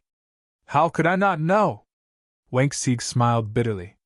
In the past year, there's only one person left in the Akuk family. You can say that he caused a huge commotion in the entire spiritual world. Only one person left? Qin Zhao couldn't help but be confused. He looked at Wang Xig. There's only one person left in the Akuk family? Yes, Warren Akuk. He's ranked 8th on the top 10 wanted criminals in the spiritual world. Wang Xig said with a bitter smile. In the past year, he killed more than 300 people. Most of them were spiritualists, and they were all Roma. The whole world is after him now. Wang Xig looked at Qin Zhao. Mr. Chen, do you have a grudge against him? I guess we're mortal enemies now, Qin Zhao said with a shrug. Wang Xig looked at Qin Zhao in confusion. Qin Zhao's tone was rather relaxed. There was no hatred or anger on his face either. However, he said it as if it was only natural. I'll do my best to help you investigate this Warren Akuk, Wang Xig said. West had guessed a little. The children Qin Zhao had brought were clearly Roma. Warren Akuk also had a huge grudge against the Roma. So, the children's relatives must have been killed by Warren Akuk. So, Qin Zhao would naturally bear this grudge. Xin Li Sing suddenly regretted letting Qin Zhao and Fei Lai adopt her. Little Jerlin and little Larissa were two complete little devils. Especially little Larissa, who was the youngest. Sis. Little Larissa tugged at Xin Li Sing's hair. Jerlin, on the other hand, was running around in the headquarters. Just then, a girl about her age came over. Risa walked over with her hands in her pockets, studying Xin Li Sing up and down. You're the president's adopted daughter? Risa's tone was somewhat provocative. Xin Li Sing looked at Risa. You are? I'm the president's subordinate, Risa said, extending her hand. Let's get to know each other. I'm Risa. Xin Li had just extended her hand when she suddenly felt a chill. Her arm was almost frozen. Xin Li Sing hurriedly stepped back. What are you doing? Risa snickered. Nothing. I just want to tell you that you're very weak. Xin Li Sing stared at Risa angrily. Are you going to fight me? Risa lifted her right arm and pointed to the left. Suddenly, a powerful current shot out from her palm. A hole appeared in a tree with a diameter of 70 to 80 centimeters a dozen meters away. Xin Li Sing was shocked. The girl seemed to be 1 or 2 years younger than her, but her magic was so powerful. Suddenly, Risa felt a chill behind her. Looking back, she realized that Qin Zhao was already standing behind her. Hi, President. Are you bullying Xin Li? No way. Risa hurriedly waved her hands. I'm just showing her my magic.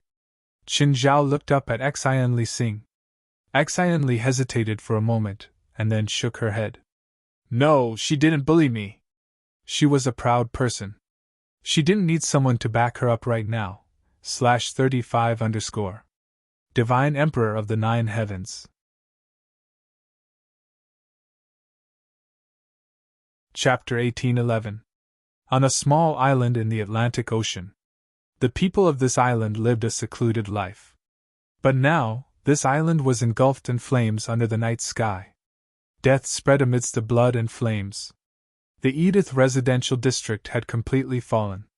The Edith family was the most populous family among the Roma people. Inside the raging flames, Warren Akuk stood in the middle with both arms raised, chanting an incantation that was hard to understand. In front of Walloon was a corpse. The chest of the corpse was embedded with several pillar-shaped crystals. As he chanted the last part of the incantation, a mass of black smoke spread out from the flames around him.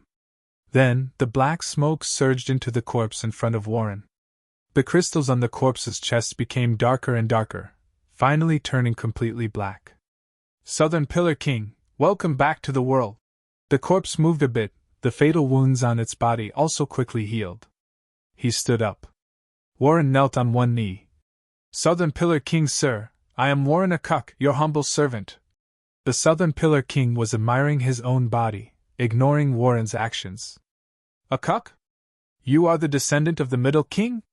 Yes, Southern Pillar King, sir. 5 kings, how many have you awakened? The Southern Pillar King asked. You are the 3rd, Walloon said respectfully. Oh? Who are the first 2? The Southern Pillar King looked at Warren and asked. It's me. Within the flickering flames, 2 figures slowly walked over, a man and a woman. The woman had a head of red hair and a slender body. There was a faint smile at the corner of her mouth. Her attire was extremely simple, just a loose shirt paired with a pair of tight jeans, and a pair of sunglasses hanging in front of her chest. She looked like an ordinary fashionable beauty.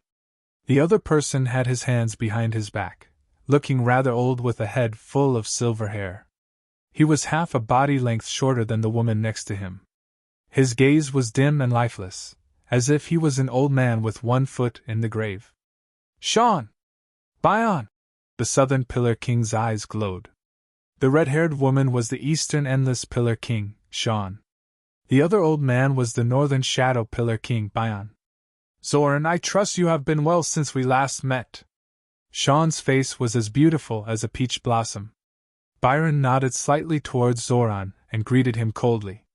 Walloon stood aside obediently. He was facing the legendary creator of the Roma, 3 of the 5 great gods. At the same time, they were also the ancestors of the 5 great Roma families, Akuk, Singas, Edith, Vaiku, and Pomis. What are your requirements for waking me up? Zoran asked. Byron and Sean also looked at Warren. They also didn't know what Warren's goal was. Fight for him? Every single one of them possessed unparalleled magical power. Moreover, they did not coexist harmoniously. If 3 of them were summoned, it was very likely that they would fight amongst themselves.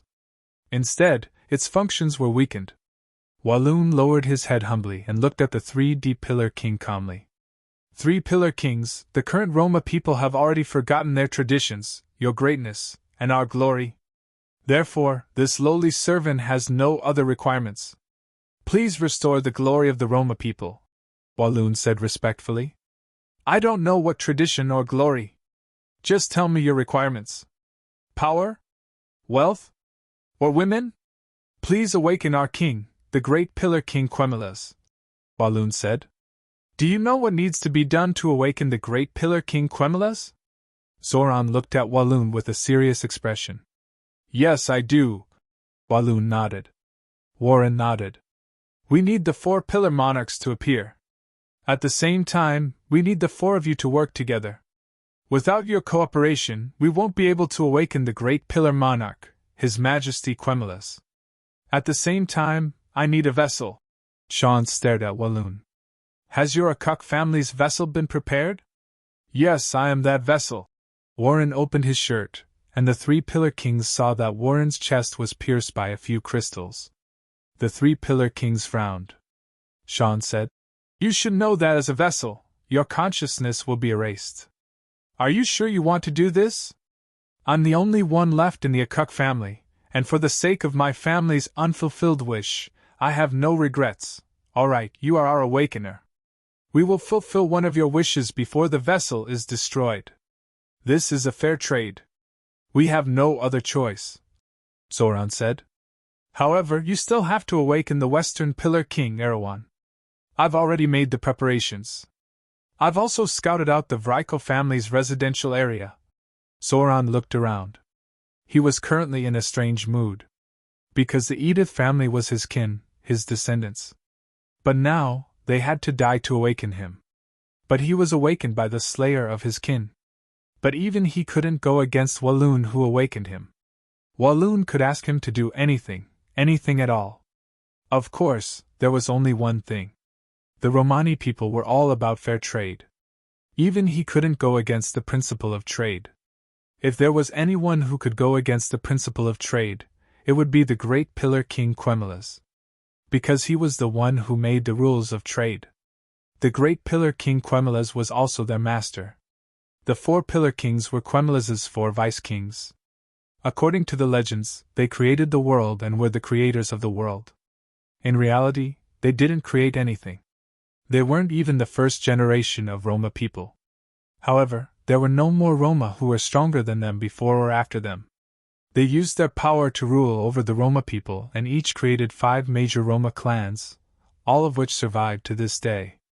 Naturally, Walloon didn't kill all the clans of the 3 Pillar Kings. The ones he killed were the blood relatives of the 3 clans, the awakened ones. There were even more Roma people who hadn't awakened who didn't live in the residential area. Walloon left with the 3 Pillar Kings. At that moment, Sean walked up to Walloon. Her slender figure was even taller than Sean. She leaned down and whispered into Walloon's ear. Walloon, what is your real plan? Won't you tell me? Sean's tone was filled with temptation. Walloon calmly looked at Sean. Great Eastern Pillar King, my goal has been revealed. I didn't hide anything. I want to resurrect the great Pillar King Quemelas. Hee, don't lie to me, I can see the ambition in your eyes, Sean said with a smile. My ambition is to bring back the glory of the Roma people, is that true? Of course, Walloon nodded and said with a serious tone. Then do you dare to let me conduct a soul interrogation on you? Yes, as long as my ancestor's dream is fulfilled, I am willing to hand over my soul to Great Eastern Pillar King. Chapter 1812. Daily Moore noticed that Nawat Singh's face had turned extremely ugly after the call. Naughts, what happened? That damn Warren, he slaughtered another family settlement, the Pomies family. Naughts said. Nawat said. And they also stole the Pomies family's divine artifact. Warren attacked you and the Singer family's settlement, and stole the earring called Mend. Now, he attacked the Pomies family and stole their divine gear. Does that mean that Warren's targets are the families that possess divine gear? Daily Moore asked. That's right. What other families have artifacts? Daily Moore asked. The Edith family and the Vrykle family. Naughts said. Do you know where they live? Daily Moore asked. I know the Edith family. They live on an island in the Atlantic. I know them and have been to their settlement before. Naughts said. But I don't know anyone from the Vrykle family. They also live in seclusion and rarely have contact with the outside world. There is also the Cook family where Warren is from. But since Warren is from the Cook family, then the artifact of the Cook family must have fallen into his hands. What's the origin of these artifacts? What's their use? Actually, the 5 artifacts were made by the Cook family. What? The 5 artifacts belong to the Cook family? No, they're just contractors, Naughts said. Actually, the materials needed for the 5 divine artifacts were shared by the 5 families. So, when the divine artifacts were created, each family received one. Nawat Singh said. Naughts paused and said, The origin of the 5 artifacts is very ancient, more than 2,000 years old. After the 5 Pillar Kings disappeared, the Roma lost their protection. At that time, the Roma had their own religion, so they wouldn't believe in other religions. So, they were naturally regarded as heretics. Then, they were constantly hunted and slaughtered. In order to stabilize the people, after a discussion, the 5 families jointly made 5 artifacts to protect the entire race. The 5 artifacts are mend, guidance, fearless, Holy Spirit, and order. So, what are the specific uses of these 5 artifacts? Daily Moore asked. In my hands, mend was used to extend the duration of continuous magic. Knott said. The more powerful the person using mend, the more powerful the effect. The artifact of the Edith family is fearless, which can be immune to all curses and mind magic. Of course, this is what I know. I don't know the effects of guidance, Holy Spirit, and order. I only know that guidance is in the hands of the Pomies family, Holy Spirit is in the hands of the Vrykle family, and order is in the hands of the Cook family. So, Warren's current goal is the artifacts in the hands of the Edith family and the Vrykle family? Navats nodded. But he felt something was wrong. The ancestor of Mend had taken away from his hands. But Warren still attacked the settlement of the Singh family. If it was just for the artifacts of the families, he didn't seem to need to do so. Don't you know the people of the Edith family? Inform them now, at least let them be prepared, so that the Edith family is not defenseless. Yes. Knotts nodded and immediately called the friend of the Edith family. Hello, Knotts, what's up? Do you know about the Pomies family? Pomies family? What happened to their family? Pomies asked in confusion. The Pomies family settlement was slaughtered by the man of the Cook family. Not only the Pomies family, but even the Singh family settlement was slaughtered. I was also attacked and Mend was taken away by him. What? When did that happen? Edith was shocked. Just a few days ago. Navats said solemnly. You better send a message to your family. Walloon's target is likely the divine artifact of the 5 families. His next target is likely to be your Edith family or Vrykle family. I understand. I'll call the family right now. Edith hung up and called the family leader.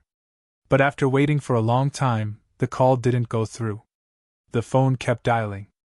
Edith's heart became heavy. She changed to another family member's number. But the call still didn't go through. She changed to another one, but the result was still the same. No one answered. This made Edith have a bad premonition. Edith suddenly realized that there was a piece of news on TV. The news that was being broadcasted was about Edith Island. When the International Ocean Research Ship passed by the Edith Island, they found that the island was on fire, so they landed on the island. They found that the residents of the island were slaughtered. No one survived. Strange symbols were left at the scene, like some kind of cult symbol or ritual. Edith sat on the ground. Her whole body seemed to be drained of energy. Warren! Warren! Edith roared. Knott Singh's report was too late. The Edith family had already been attacked and destroyed. It was different from Knott Singh. Nawat Singh had no relatives in the Singh family settlement. At least, there were no close relatives. But Edith still had a lot of family on the island. His father, his brother, his grandmother, and his grandfather. At this moment, Nawat Singh called again. You. Did you see the news on the TV? Why did you only inform me now? Why didn't you inform me earlier? Edith roared uncontrollably. Knott Singh was silent. This was indeed her dereliction of duty. She hadn't thought of Warren's plan beforehand. She only thought of this possibility when the Pomies family suffered the same fate. Do you know where the Vrykle family settlement is? Warren's target is probably the Vrykle family. Edith was silent for a moment. Then he said, In Minneapolis. Suddenly, Edith remembered. I'm going to kill Warren! I'm going to kill him! Chapter 1813. Sheenley, hurry up and help. Don't play with your phone. Portia shrieked. Boss, they're your kids. You should take responsibility. What could Xinjiao do? He had 2 big demons, little Jerlin and little Larissa, in his arms. 4 dog leashes hung on his body. He was holding Sindora, Mara, Coilage, and Binance. Apart from little Jerlin and little Larissa, the 4 of them were the youngest of the 4. Other than Binance, the other three were all girls. But their mischievous personalities were no less than boys. Chen Zhao's expression was lifeless. Xian Li held her phone and looked left and right in the airport. "Uncle, over there." Xian Li had already seen Nawat Singh's figure. "Don't run any more or I'll get angry," Portia shouted. "Sister Navats, we're here," Shinli shouted, raising her hands. Nawat Singh and Edith also saw them. Aim narrowed her eyes and looked at Chen Zhao's group. Portia was clearly an ordinary person. Chen Zhao had an unusual aura, but it was too weak. It didn't feel very strong. Also, what's with the kids? The person actually had 2 kids in his arms. Is he a babysitter? Why did he bring the kids here? "Chen, you're here." Navats walked up to Chen Zhao. "Why did you bring the kids?" "I had no choice. There's no one at home to take care of them, so I could only bring them." Chen Zhao shrugged. "They shouldn't come," Navats said. "There's no shouldn't." Chen Zhao put little Larissa into Navats' arms. "Do me a favor." Navats looked at the time bomb in her arms, her expression very awkward. "Change little Larissa's diaper." "Huh? Me? I don't know how." "Learn. You'll need it in the future." Chen Zhao glanced at Aim beside him. "Are you Navats' boyfriend?" "No, I'm Aim Edith, from the Edith family." On the surface, Aim Edith was still polite. But when he looked at Navats Singh from the corner of his eyes, he was already furious. What kind of people were they? Is this the helper Nawat Singh found? She couldn't have pulled it from the streets, could she? "Boss, I want a raise. Otherwise, I'll quit," Portia complained. "If you talk about a raise again, I'll deduct your salary." Chen Zhao pulled little Glinsaporia into his arms. "Uncle, I want to drink Coke." Looking at Chen Zhao, Binance tugged at Chen Zhao's shirt. Chen Zhao searched around and found a credit card. "Do you know how to use it?" Binance shook his head. Chen Zhao searched again. He didn't seem to have any cash on him. "Portia, do you have any cash?" "No." "Then go buy a few cans of Coke." "Boss, you're empty-handed now. You want me to buy it?" "Boss, you're empty-handed. Do you pay my salary or do I pay yours?" Portia's cheeks twitched. "I'll go." Looking at Chen Zhao, Ames whispered to Nawat Singh. "I want to kill him. Can I?" Navats rubbed his forehead. "I want to kill him too." The plane arrived. Everyone finally boarded successfully. Target, Minneapolis, Minnesota. Although Minneapolis wasn't well known, it was considered a big city in the United States. It had a population of 400,000 and a GDP of $200 billion. However, the kids were still making noise after boarding the plane. Chen Zhao really had a headache. Apart from Shinli Singh, he cast Banshee's charm on all the other kids. At some point, the entire cabin quieted down. "Boss, you know hypnosis?" Portia looked at Chen Zhao in surprise. Chen Zhao walked to the kids and snapped his fingers. Then, they all fell asleep. "I'm a doctor," Chen Zhao said matter-of-factly. Edith had been paying attention to Chen Zhao. When he saw Chen Zhao use Banshee's charm, he couldn't help but frown. Is he a spiritual spiritualist? Spiritual spiritualists had always been criticized for their combat abilities.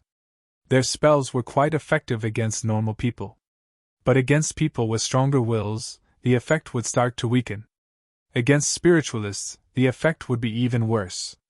The stronger the spiritualist's magic was, the worse the effect would be. As long as one had 1/3 of the spellcaster's magic, the spiritualist's spells would have a hard time being effective. Of course, it wasn't completely useless. It could only be said that hypnosis spells would be much less effective. On the other hand, some mental stimulation and mental curses were still effective. For example, mental whip could disturb the enemy in battle. They arrived at the Minneapolis International Airport. Everyone was carrying 2 children, even Xian Li Singh. The kids were too sleepy. They went to the hotel first. Everyone was a bit tired. Ames didn't seem to be in a hurry to go to the Vrico family's residence. "Ames, where's the Vrico family's residence?" Ames glanced at Qin Zhao.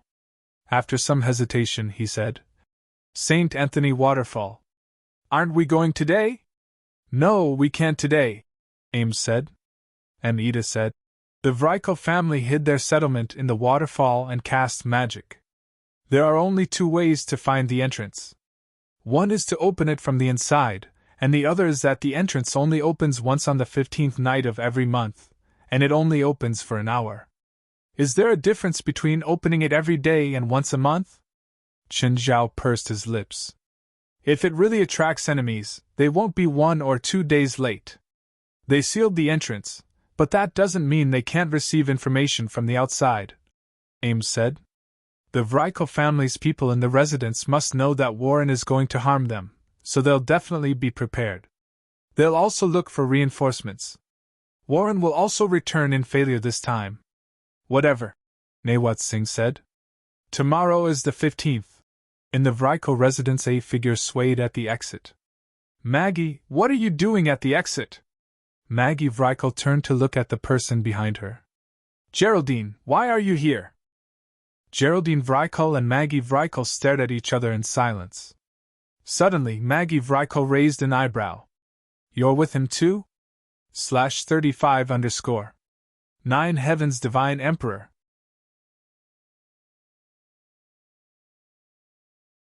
Chapter 1814.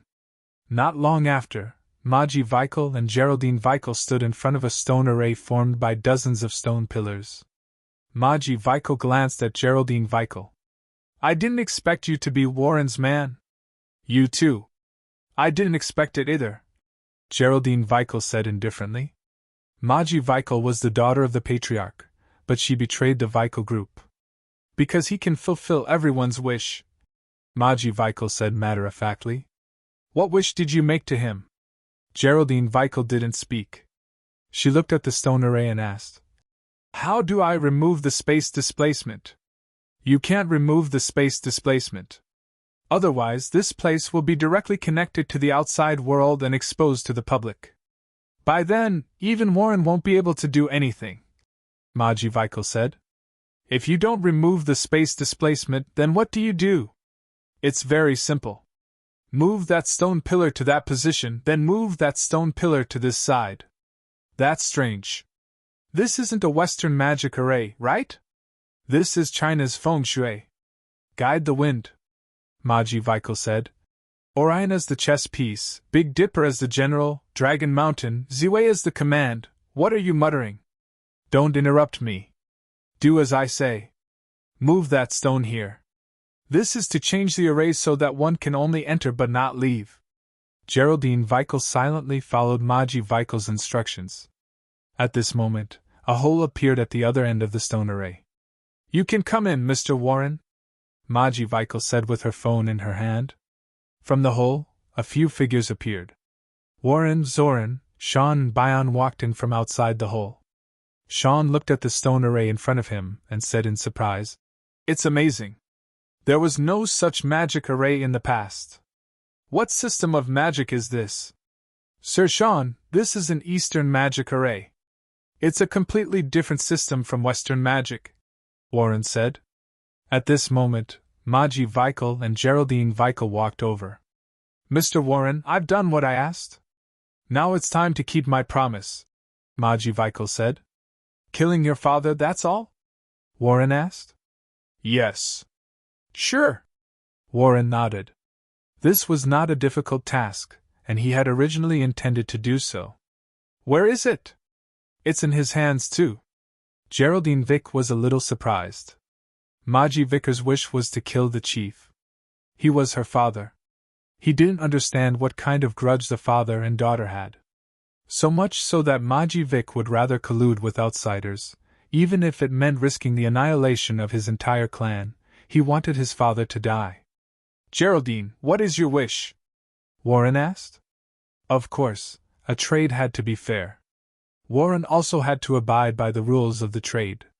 He really wanted to learn from the villains in the movies. After achieving his goal, he directly killed the person. But he couldn't do that. Of course, he couldn't accept anything that Warren couldn't do. Revive my sister. Warren closed his eyes and thought for a while. I can't do it. You just can't do it now, Geraldine Vick said. Warren frowned slightly. He seemed to know something. Even if I succeed, I can't do it, Warren said. No one can revive the dead. You just need to summon my sister's soul back after the plan is completed, Geraldine Vick said. Where did your sister's soul go? Hell. How did she die? She didn't die. I have kept her body intact. She violated the clan rules, so her soul was sent to hell. I see. Warren nodded. If his plan really succeeded, then he could indeed summon his sister's soul out of hell. The premise was that his sister's soul was still intact. Are they your men? Maji Vicar asked. No, they are God, the great pillar king of our Roma people, Warren said indifferently. Geraldine Vick looked at Sean, Byron, and Zoran. His eyes flickered. He kept staring at the three as if he wanted to use all his strength to pierce through them. If there was anyone in this world who could know Warren's plan, it was him.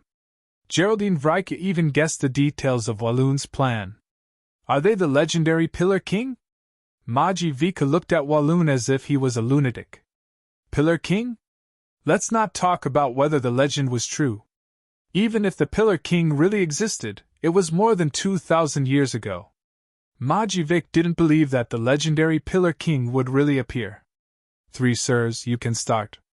Warren looked at the 3 Pillar Kings. Sorry for troubling you. At this moment, the Vicar family's residential area was silent. The silence was frightening. There wasn't even a sound of insects. Let me do it. At this moment, Shane walked out with a ball of string in her hand. Sean suddenly threw the ball of string out. The ball of string flew into the air and the end of the string suddenly shot into the darkness. Sean took out the same ball of string and repeated the same trick. Then, Sean took out the third, the fifth. These strings traveled in the darkness and rushed into the residential area in the blink of an eye. In the blink of an eye, the rope that had been released from a small ball of string had wrapped itself tightly around the house. In the end, Sean gave it a tug. The entire house and the owner inside were instantly killed. At the same time, the entire residential area suddenly sounded an alarm. Not good, someone entered here. Enemy attack. Enemy attack. The vicars in the residential area were instantly like ants on a hot pan. The 5 balls of string that Sean threw were obviously not ordinary strings. Each ball of string and string had a different color. The red string was burning with flames. The silver-white string was like frost. The white string was electrified. The black string was poisonous. All the strings crisscrossed and covered the entire residential area. These crisscrossed strings were more like a nest. Whether it was an adult or a child, whether it was a man or a woman. But in front of Sean, he seemed so weak and fragile. Sean was the first to be awakened, but it was the first time Warren saw Sean in action. It wasn't shocking, and it wasn't colorful either. But Sean's magic was filled with endless killing intent. What kind of magic is this? Geraldine asked, puzzled. It's a familiar. Sir Sean isn't awakened, Warren said. Among the 5 Pillar Kings, 3 were magic awakened and 2 were bloodline awakened. Sean's magic was purely to control objects. Chapter 18:15. Sean, you're too slow. Bion walked out. His movements were slow, as if he was an old man past his prime. But with every step he took, his appearance became younger. With every step he took, his body grew bigger. When he reached Sean's side, he had changed a lot. He was no longer a decaying old man, but a strong young man. Bion's body emitted a strong aura as his palms began to accumulate and compress magic. Everyone was shocked when they saw Bion's movement. Everyone felt like they were facing a walking nuclear bomb. Bion's movement was very similar to the Kamehameha in the manga. Haha! Bion's palms suddenly pushed forward. Just like the Kamehameha, a white light retreated from Bion's palms. Rumble! The entire residential area was razed to the ground, leaving a shocking crater in the center of the residential area. It was as if it was hit by a missile. Maji Vicar and Geraldine Vicar, who were standing at the back, almost lost their balance. Their faces were filled with horror and disbelief. Whether it was Sean or Byron, both of them were so terrifying and unbelievable. Sean alone could slaughter the entire Vicar family's residential area. After all, there were more than 300 people here. Every single one of them, regardless of gender or age, was a spiritualist. But when faced with Sean, they were helpless. Byron was even more terrifying. Just one move, and he razed this place to the ground. Byron, using magic like this will only shorten your existence, Zoran said. It doesn't matter, this awakening isn't in my plan anyway. Byron's body gradually shrunk and returned to his old man appearance. Warren glanced at Byron from the corner of his eyes and walked into the ruins. Just then, a figure rushed out from the ruins. Maji Vicar's father, Wilson Vicar. Wilson Vicar's body was covered in a thin layer of light. The light was like a burning flame. I'm going to kill you! Wilson Vicar roared. Warren didn't seem surprised when he saw Wilson Vicar. Titan's power! Warren took a deep breath, and his body instantly became powerful. Warren punched Wilson Vicar in the face. Wilson Vicar was thrown several meters away, but he stood up unscathed. Viper's whip! Warren's arm suddenly stretched out like a long whip, lashing heavily on Wilson Vicar's body. The halo on Wilson Vicar's body was almost shattered. But it soon stabilized. Teeth of the hungry wolf! Warren launched another attack before Wilson Vicar could react. A pair of fang-like spikes suddenly shot out from Wilson Vicar's back. Ah! Wilson Vicar screamed. However, this wasn't the end for him. Warren's next round of attacks had already arrived. Bind of thorns! A thorny vine drilled out from the ground under Wilson Vicar's feet and bound him tightly. Wilson Vicar was already panicking. Walloon's attacks were too sharp, and it felt like he knew every move Kieran was about to make. All the attacks were aimed at his weak points, and they were a step ahead of him. He didn't even have the strength to fight back. Wilson Vicar wanted to struggle, but his body was fixed by the thorny vine, so he couldn't activate his magic. Warren walked in front of Wilson Vicar. Warren still had a faint smile on his face, and at the same time, he took off the ring on Wilson Vicar's finger. Is this the Holy Spirit? Give it back to me, you bastard! Wilson Vicar roared angrily. However, Warren didn't seem to hear Wilson Vicar's roar. He wore the Holy Spirit ring on his finger. He felt the power bestowed by the Holy Spirit ring. Mr. Wilson, you've let the Holy Spirit ring be covered in dust. You don't even know how to use the Holy Spirit ring. All of you are the same. You've tarnished the name of Ancestor Cook's gift, Warren said as a matter of fact. Now, I will take back what belongs to our family. This is our Vicar family's. Not yours! Wilson Vicar roared angrily. Warren glanced behind Wilson Vicar. He's yours! Wilson Vicar was tied up at this moment. He couldn't see behind him. However, he vaguely sensed something. Maggie? It's you? You damned little bastard! Poochie! Wilson Vicar lowered his head and looked at his pierced chest. His mouth started to vomit blood. Maggie! You dare? Yes, I dare. Maggie Vicar pulled out the weapon in her hand and stabbed it again. Wilson Vicar struggled several times before he finally breathed his last. Miss Maggie, please don't damage your father's body. Warren looked at Maggie Vicar with a smile. Now, their deal was completely completed. Maggie Vicar would also be completely loyal to him. Yes, Mr. Warren. Maggie Vicar pulled out her sword and silently retreated to the side. At this moment, Geraldine Vicar, Sean, Byron and Zoran walked over. Geraldine Vicar looked at Warren. Warren was laying Wilson Vicar's body on the ground. Then, he stabbed a crystal into Wilson Vicar's chest. Did you make that soul device? Geraldine Vicar asked. Warren glanced at Geraldine Vicar. You also know alchemy magic? Geraldine Vicar continued. It looks like the product of the combination of Eastern refining and Egyptian soul binding. Warren began to prepare the magic circle, and then placed the body in the center of the magic circle. It was the same process as waking up Zoran. Under Warren's magic spell, Wilson Vickers' body suddenly opened its eyes. Maggie Vicker was shocked and immediately pulled out her weapon. "Put away your weapon! He's not your father. He's your ancestor now. Erewhon, long time no see." Sean took the lead to greet. "Western Pillar King, Erewhon Vicker." Erewhon looked at his body. It was the same as when Zoran woke up. He was familiarizing himself with his body. "Which one of you woke me up?" "It's the kid from the Cook family." Erewhon looked at Warren with his bull head. "Tell me your purpose." "I need you to wake up my ancestor, Great Pillar King Quemelas," Warren said. Erewhon glanced at the other 3 Pillar Kings. He couldn't tell if he was happy or angry. "Seems like you're mentally prepared." "Yes, I'm ready." Warren nodded. "Then, let's do it here. /35_. 9 Heavens God King.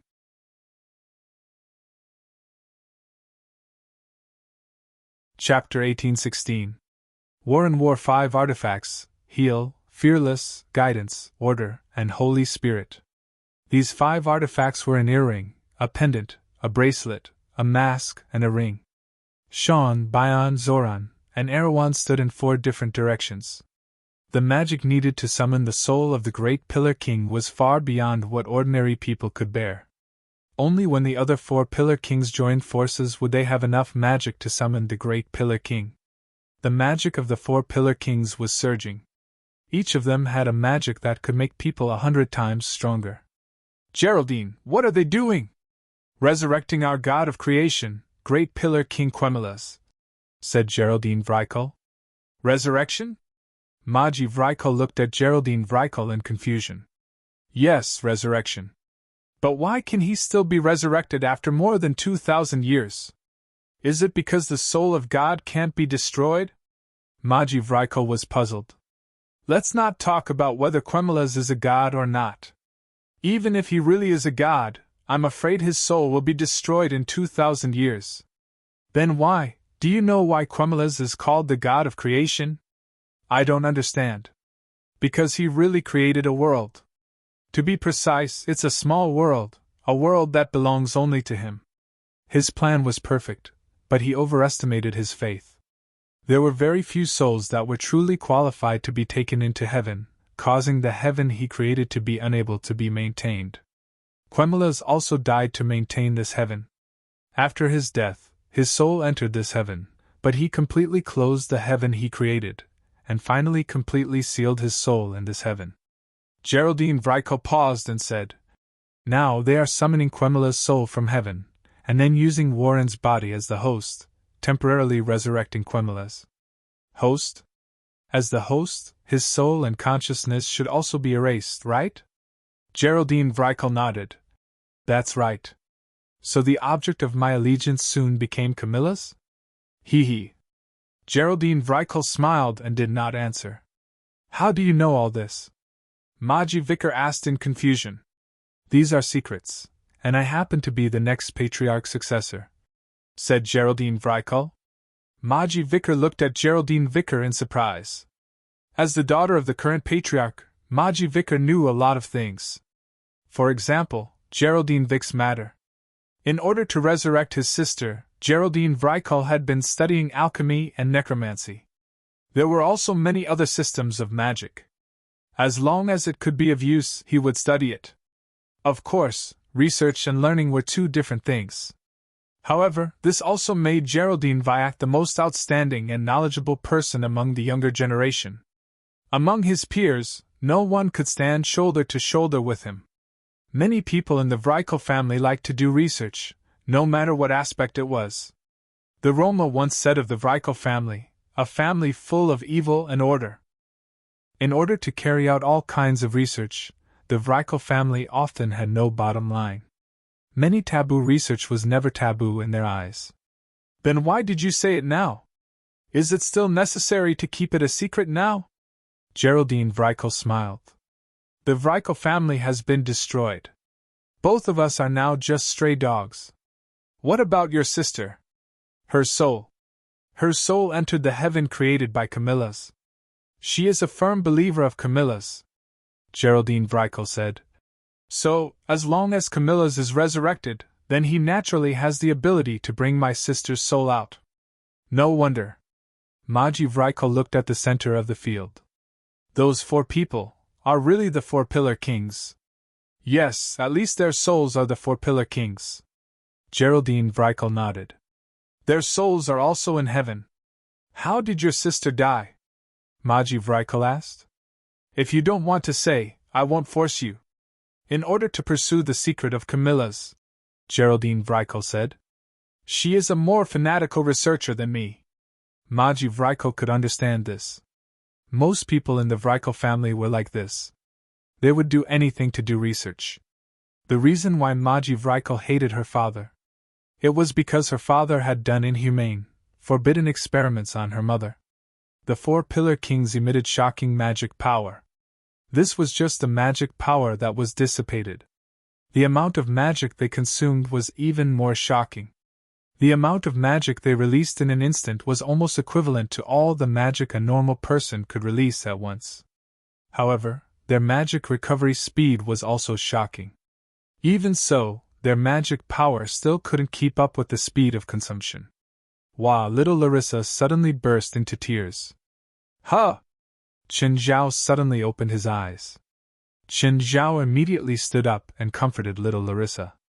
In that instant, Chen Zhao felt an aura permeating the air. Surging, powerful, Chen Zhao looked at the time. It was only 1 in the morning. He carried the crying little Larissa out of the room. Just then, Nawat Singh, who lived in the next room, walked out. Then Edith also walked out of the room opposite. The 3 glanced at each other. Edith's expression was solemn. Scary, too scary. What was with that magic power? Perhaps all the spiritualists in the city had sensed that terrifying magic power. At this moment, the children in the other rooms were also awakened and ran out of their rooms. They were also awakened by the scary magic power. Uncle! What is that? It's too scary. Xinli Singh stared at Chen Zhao in fear. There seems to be something incredible, Chen Zhao said calmly. Something incredible has appeared. Where did it come from? The aura came from the northeast, Chen Zhao said. Northeast. That's where St. Anthony Waterfall is, Edith said seriously. Is it the Vrikel family's residence? Let's go there and take a look, Chen Zhao said. Go there? Now? Something must have happened to the Vrikel family. I just don't know if it's Warren's doing.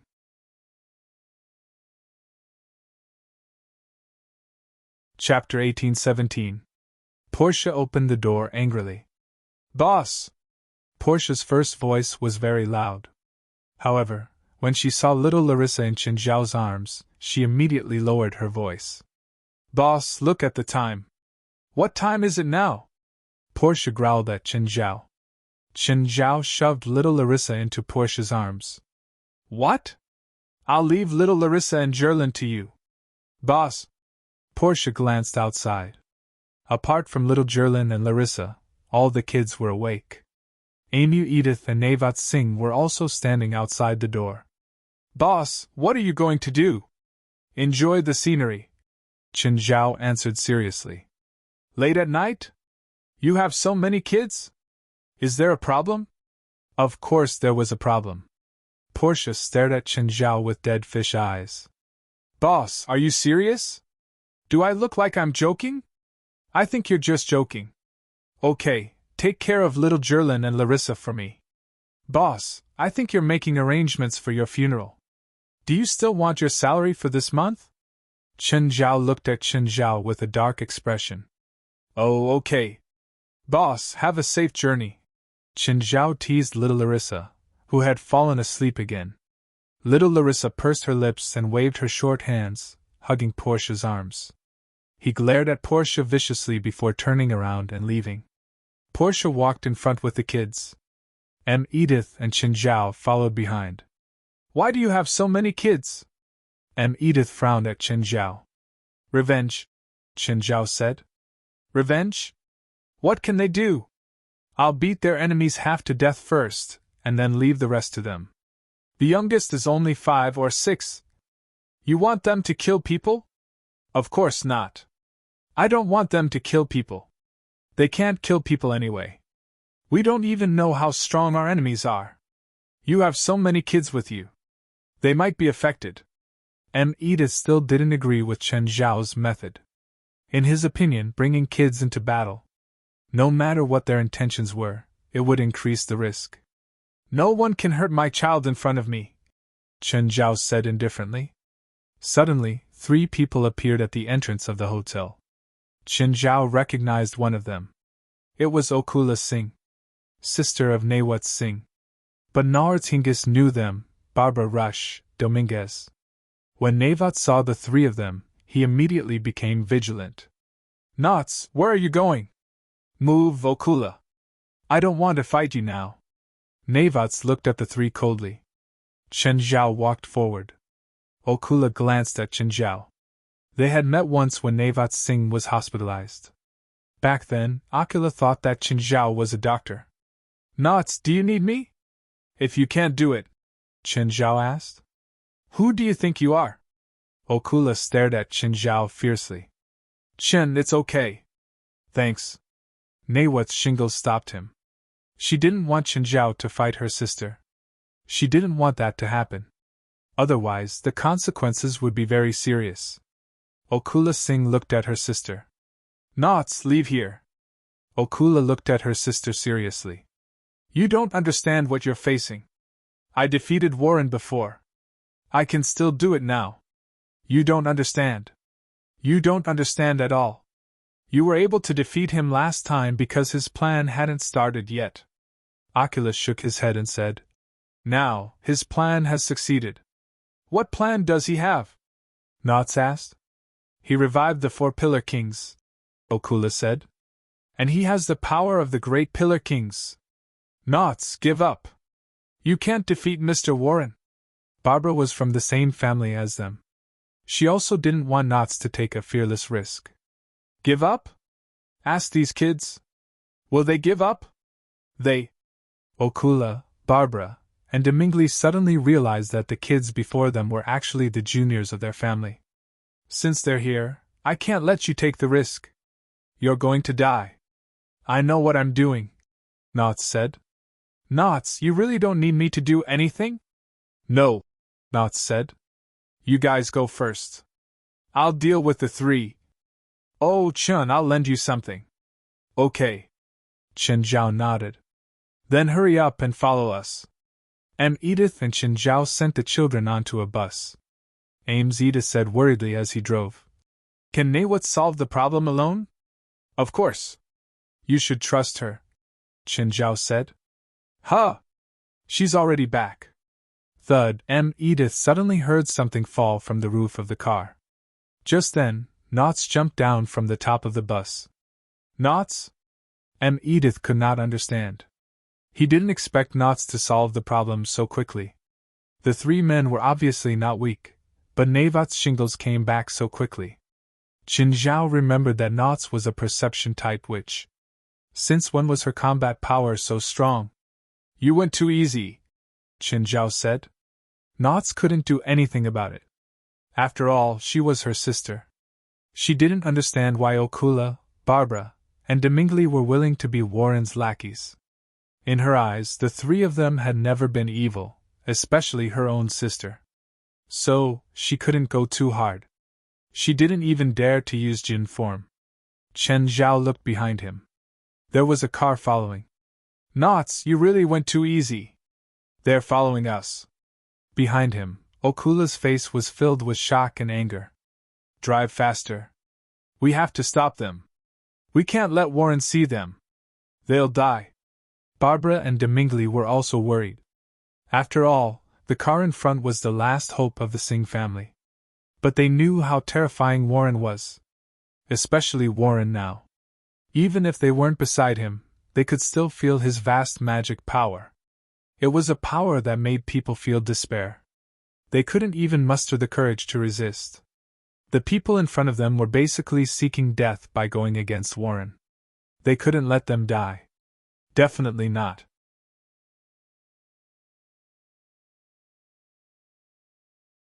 Chapter 1818.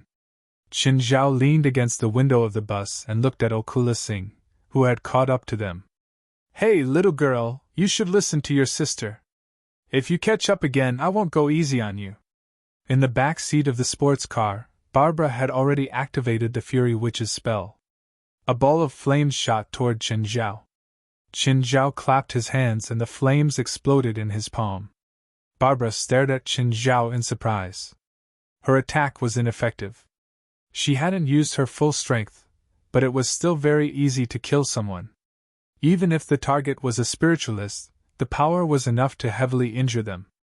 Okula, aren't defensive spells a little too common these days? Barbara Rush said, a little annoyed. When she'd encountered Navots before, her attack had been useless.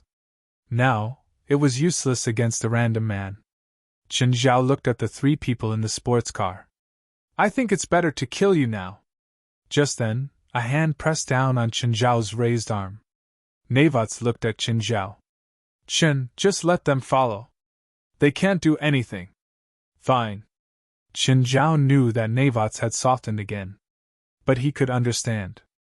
If it was him, facing his family, they would also be as indecisive as Navots Singh. Finally, with the combined efforts of the four pillar monarchs, a figure emerged from the center of the magic formation. When they saw the figure in the center, the four pillar monarchs finally exhaled deeply. They'd finally succeeded. The four pillar monarchs knelt on the ground. Greetings, Your Majesty. Even though the Roma had never established a country, in the hearts of the four pillar monarchs, they were loyal to the true king. Whether it was his power, his breadth of mind, or even his knowledge, everything about him was so admirable. Maji Vriku and Geraldine Vriku knelt on the ground too.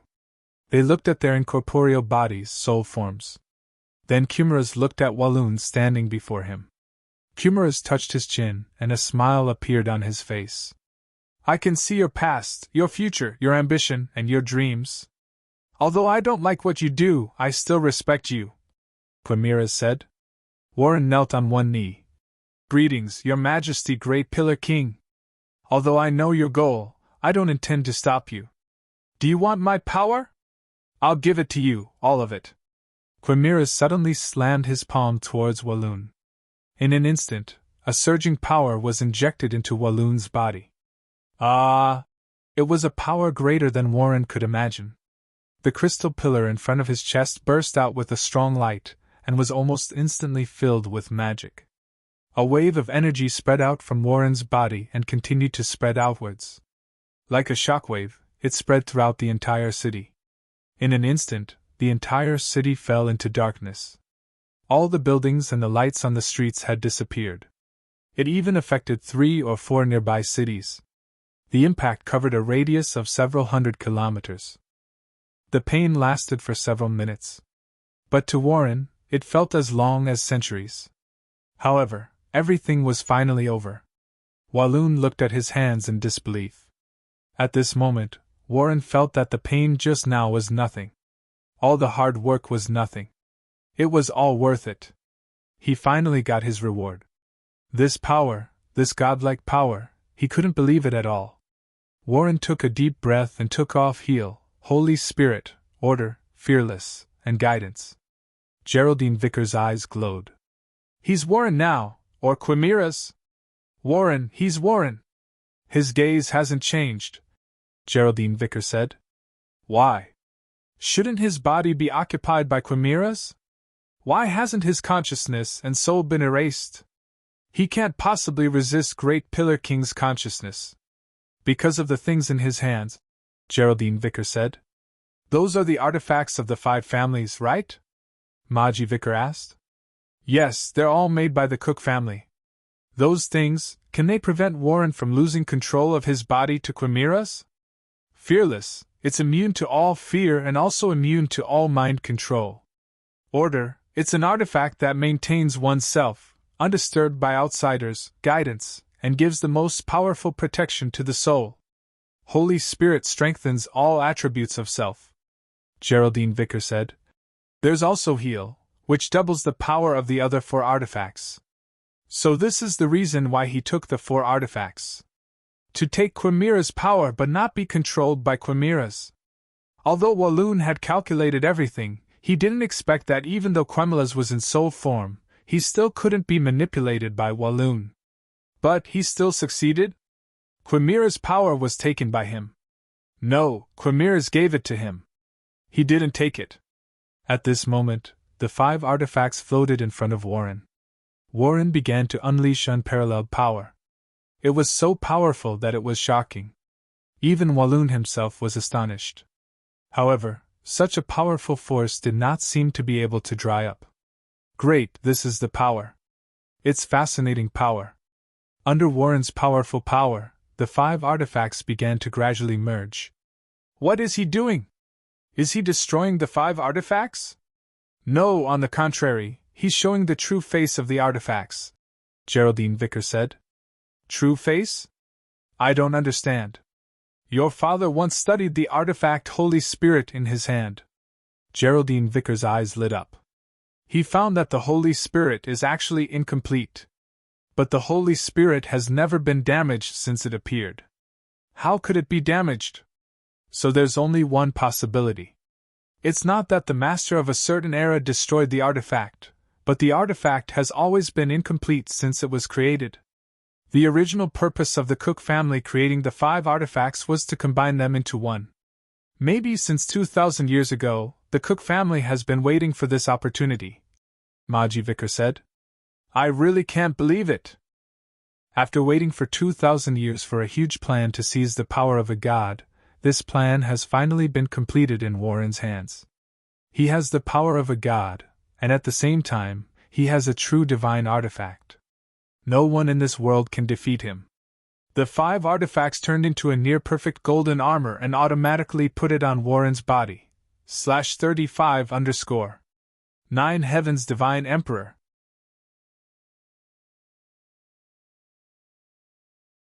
Chapter 18-19. A halo appeared behind Walloon's head. Right now, he looked like a real god. No, not like. He was a god. Walloon exhaled the turbid air in his body. Brick looked at Sean, Bion, Zoran, and Erewhon. You already know my real goal and you've completed the deal. Are you going to leave now? Or are you going to stop me?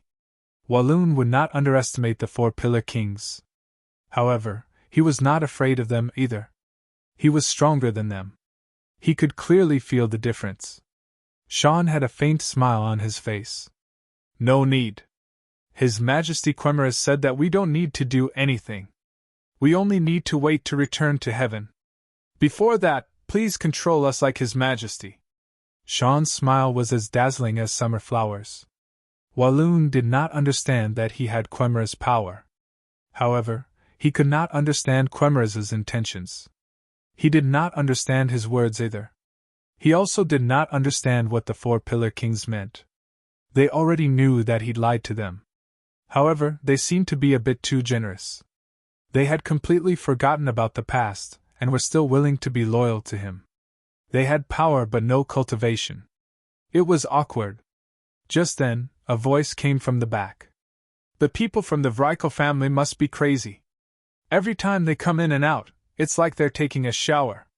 It's like a water curtain cave. Qin Zhao combed his hair and shook off the water on his body.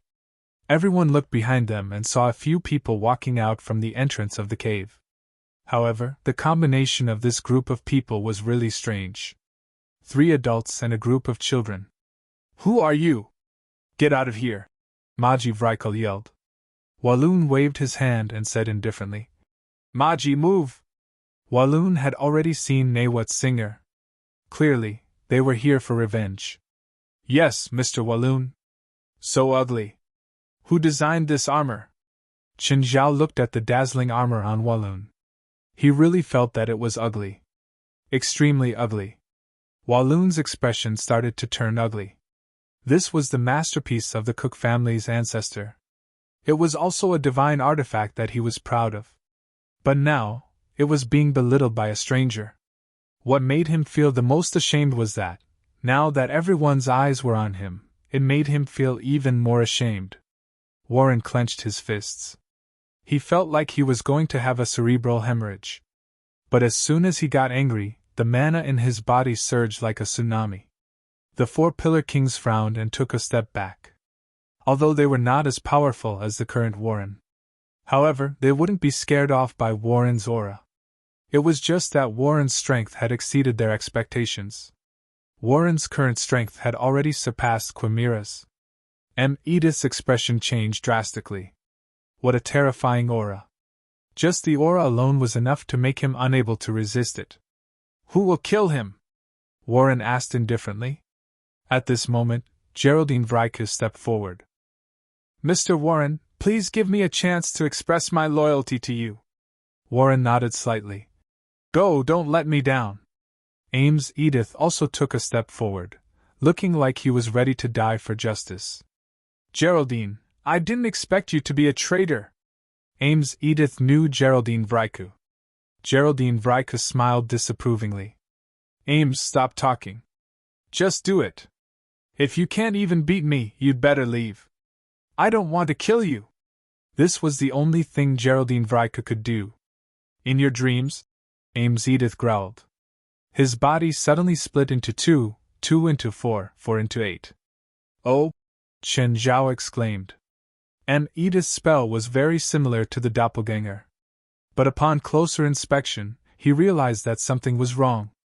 Edith's clones had indeed become 8, but the 8 clones only had 1/8 of the original's power. The original's power was also 1/8. In other words, Edith's spell had actually split his power into 8 parts. However, when Edith's clones and original fought, Chen Zhao realized that the clone spell wasn't without its advantages. Both his main body and his doppelgangers had unique attributes. His main body was water element, while his other clones were lightning element, voodoo element, fire element, wind element, earth element, strength element, speed element, and stealth element. The 8 clones attacked at the same time. The scene was as beautiful as a painting, brilliant and colorful. Whoosh! What a beautiful and magnificent spell! Then, he turned to the kids beside him and asked, Do you want Coke and popcorn? Geraldine Vicker, on the other hand, dodged Edith's intensive attacks in a slightly awkward manner. But at this time, Edith's magic flaws were also revealed. The attack power was too weak. Geraldine Vrykes was obviously hit by magic several times, but he was only lightly injured. Not a single spell could seriously injure him, or make him lose the ability to fight. You really shouldn't use this spell in front of me. I know you too well, especially your weakness. Edith's expression grew more and more solemn. The last person he wanted to face was Geraldine Vrykes.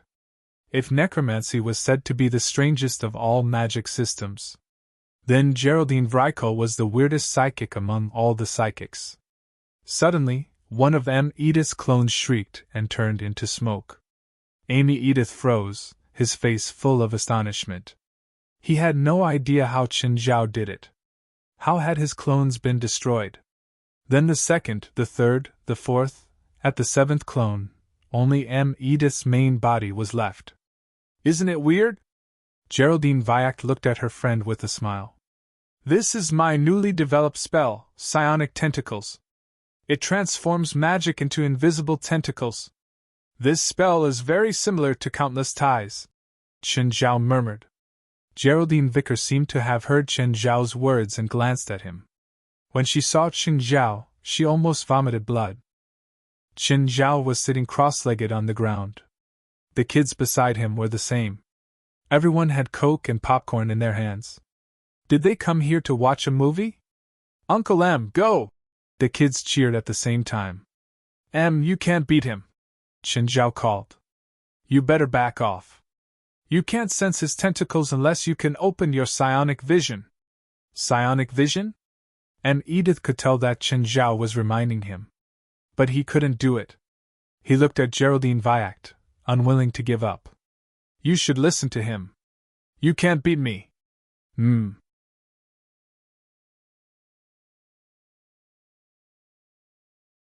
Chapter 1820. Edith was discouraged. But he was also desperate. He'd been pessimistic about this trip. especially after seeing Walloon's terrifying and peerless pressure. He no longer held any hope in this matter. Now, he couldn't even beat Geraldine Vrykle. He couldn't stop Walloon and take revenge. Edith couldn't see any hope. Geraldine Vrykle looked at Qin Zhao. "Mr. Over there, do you think you can beat me? Any kid I send can beat you up. Do you believe me?" Qin Zhao said casually.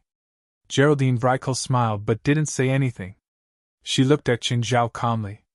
"Kilo, stand up and beat him up," Qin Zhao said. Kilo, who was happily eating popcorn and sipping Coke, heard the bad news in the blink of an eye.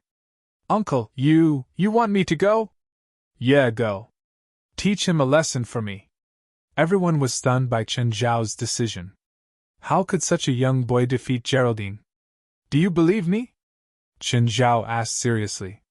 Kilo didn't believe him, but he couldn't say it. He looked at Qin Zhao with a troubled expression. "Good. I'll take it that you agree if you don't say anything." Qin Zhao grabbed Kilo's shoulder. "Go." Kilo was thrown before Geraldine Vrykle. For a moment, Kilo didn't know what to do.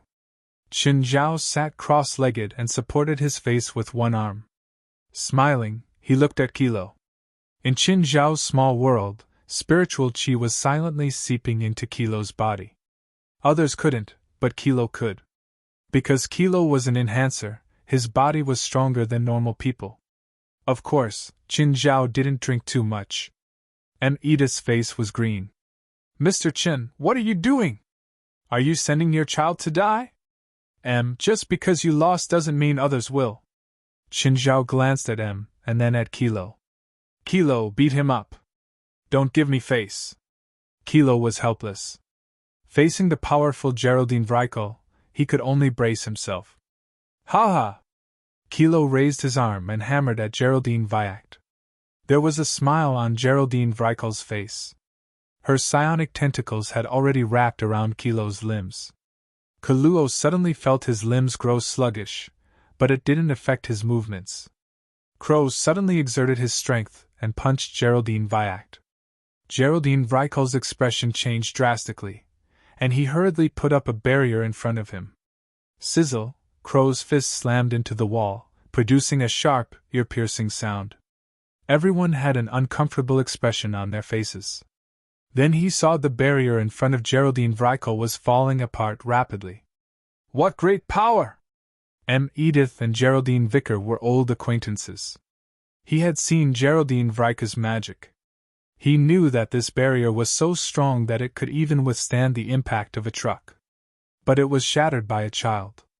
Kilo's momentum had weakened, but he was still as ferocious as ever.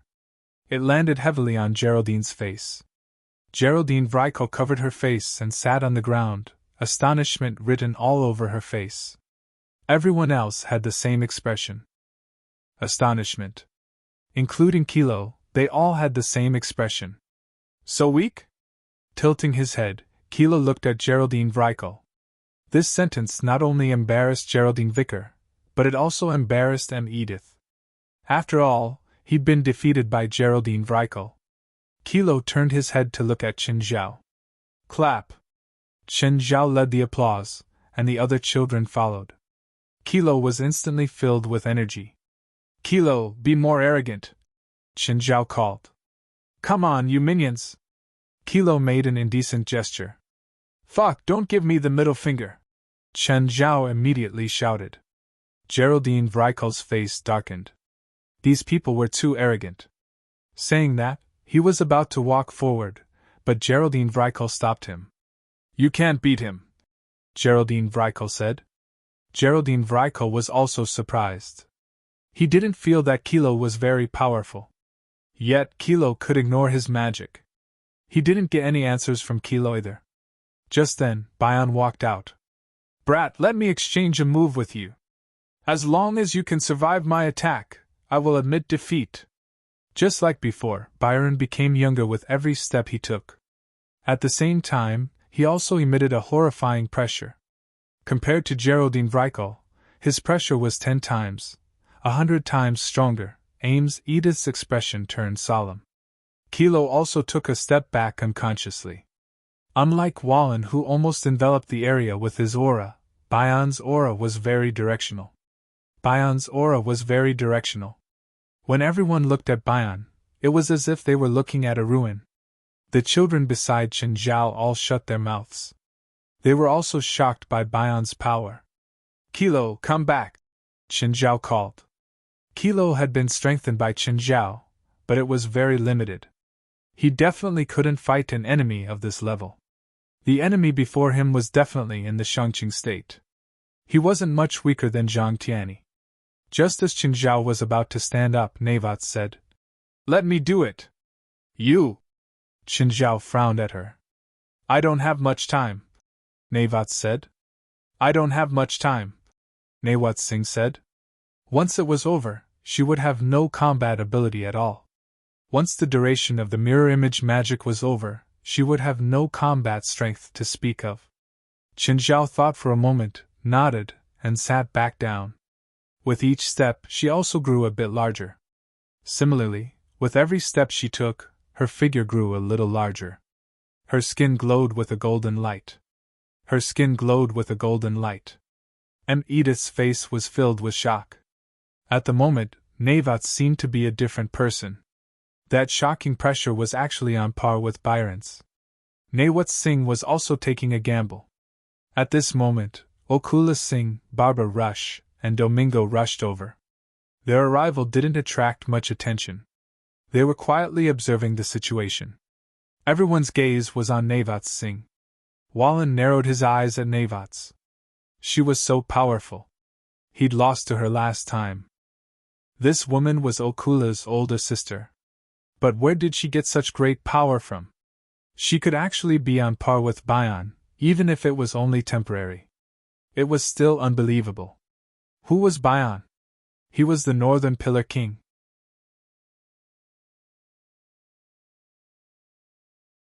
Chapter 1821. Bayon looked at Navats in surprise. He also didn't expect someone to be on par with him. Even if it was just in terms of aura. It was still unbelievable. "Come!" Bayon said calmly. Navats didn't hold back. She had already tried her best. But the more she tried, the more she felt that the person before her was powerful and undefeatable. He had reached an inhuman level. Navats didn't have any extra flourishes. It was just a simple punch. It came crashing down with the pressure of Mount Tai. Admiration flashed in Bayon's eyes. He suddenly pushed his palms forward. A dazzling impact shot out from Bayon's palms. The impact instantly drowned Navats. The impact shot toward the back of Navats like a hot knife through butter, all the way to the mountain wall. The mountain wall was blasted apart, and tens of thousands of tons of rubble poured down in torrents. Everyone was shocked by this attack. Okula's heart tightened. In the next instant, Navats Singh broke through the light and stood above Bayon. She raised her hand and punched down. It smashed heavily onto Bayon's head. Bayon was sent flying, leaving a ditch on the ground. Navats stood where she was, panting heavily. Bayon stood up too. Half of his face was almost deformed. One could imagine how much damage that attack had done to him. However, Bayon's sunken cheeks were quickly filled with blood. After spitting out some blood, Bayon's face had basically returned to normal. Edith's face was completely pale. Even Navats, who had been so powerful, wasn't Bayon's match? On the other hand, Byron was unscathed after suffering such a heavy blow. Bayon wasn't angry. Instead, he was even more shocked. He saw that Navats' aura was weakening. In fact, he'd already felt that while Navats had a strong aura, her foundation was rather weak. However, the battle prowess that she displayed was refreshing. "Still a little lacking." Bayon stood before Navats and shook his head. He said regretfully, "What a pity. She's such a junior." "Yeah, it's still not enough." Chen Zhao finally stood up. Even if Navats gave it his all, he was still a far cry from Bayon. Okula's face was filled with worry. After all, that was her older sister. Byron looked up and saw Chen Zhao walking toward him. Chen Zhao's aura was weak, so weak that it was almost undetectable.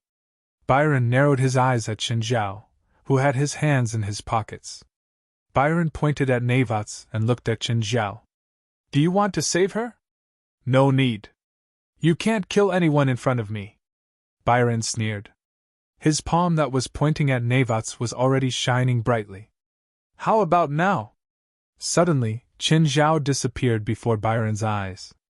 Byron felt a chill down his spine and quickly turned around. Qin Zhao appeared behind him, waving his fist with one arm. His eyes were fierce. Sean, Zoran, and Erewhon attacked at the same time. Sean abruptly shot out a dozen or so string balls. The dozen or so balls of string spun and shot out colorful ropes. They wrapped around Qin Zhao's raised right arm. Qin Zhao's right arm shook forcefully. The dozen ropes representing different elements were instantly scattered. Byron didn't retreat. Instead, he advanced and grabbed Qin Zhao's right wrist, preventing him from moving. Qin Zhao finally took out his left arm from his pocket. But at this time, Zoran quickly cast a spell and shouted, Dragon Lock! Then, the ground was pierced by chains. The chains shot toward Qin Zhao from the ground and wrapped around his left arm. His left and right arms were controlled at the same time. Erewhon put his palms together and hacked down from above. Radiant Emperor / Intense light gathered in Erewhon's palms. From within the light, an extremely sharp and huge sword extended out. The sword was called Radiant Emperor. It hacked down at Qin Zhao. Clang! Qin Zhao tilted his head slightly and the sword landed on his shoulder. Blood was seen, but the sword couldn't go any deeper. Everything had happened too quickly. Of course, it ended just as quickly. It started from when Qin Zhao appeared behind Byron without any warning. Then, when the four Pillar Kings attacked at the same time, controlling and counterattacking Qin Zhao. It only happened in an instant and ended in an instant. Aim Edith's face was filled with shock. Maji Vicar and Geraldine Vicar were even more shocked. Because they knew who the four people who attacked them were. Any one of them was a god of the Roma people. But now, all four of them had attacked at the same time. Who exactly was that person? Qin Zhao was controlled, but his expression was calm and indifferent. On the other hand, the four clearly had Qin Zhao under control, but their expressions were still serious. Kilo, come and help Nawat's back. Nawat's was right behind Qin Zhao. That was why Qin Zhao restrained his movements. Kilo hurriedly ran to Nawat's. He helped her back to the side. Xian Li, protect everyone, Qin Zhao said. Xian Li's face was filled with worry. After all, Qin Zhao didn't seem to be in a good situation. Are you sure they can protect themselves? Suddenly, Warren charged at the children. Boom! Just then, the four Pillar Kings, who should have controlled Qin Zhao firmly, suddenly felt an unparalleled power surge at them. The four Pillar Kings were sent flying. The next moment, Qin Zhao blocked Warren's path. Qin Zhao's hand suddenly grabbed the shoulder of Warren's golden armor and squeezed hard. Crack! The shoulder was crushed by Qin Zhao. As expected, I still think your armor is too ugly. Warren's expression darkened. He took a few steps back and pointed his arms at Qin Zhao. In an instant, 10 golden swords appeared behind Warren and shot towards Qin Zhao. Clang, clang, clang. The golden swords weren't damaged at all. Qin Zhao waved casually and the 10 golden swords turned into scrap metal. The scene was silent. Everyone stared at Qin Zhao in disbelief. Especially Maji Vicar and Geraldine Vicar. They knew who the four people were. They also knew what kind of existence Warren was now. But Qin Zhao was fighting 1 against 5. Okula Singh, Barbara Rush, and Demingli were equally shocked. They also knew that those four were the legendary four Pillar Kings. Qin Zhao picked up a scrap sword from the ground. He looked left and right. Fuck, it's not gold. What a waste of my feelings. Qin Zhao was so angry that he squeezed the scrap sword into a ball. That ugly armor you're wearing is made of gold, right? Edith's eyeballs almost popped out. This guy had been so unreliable the entire time. He didn't expect him to be so strong. 9 Heavens Divine Emperor.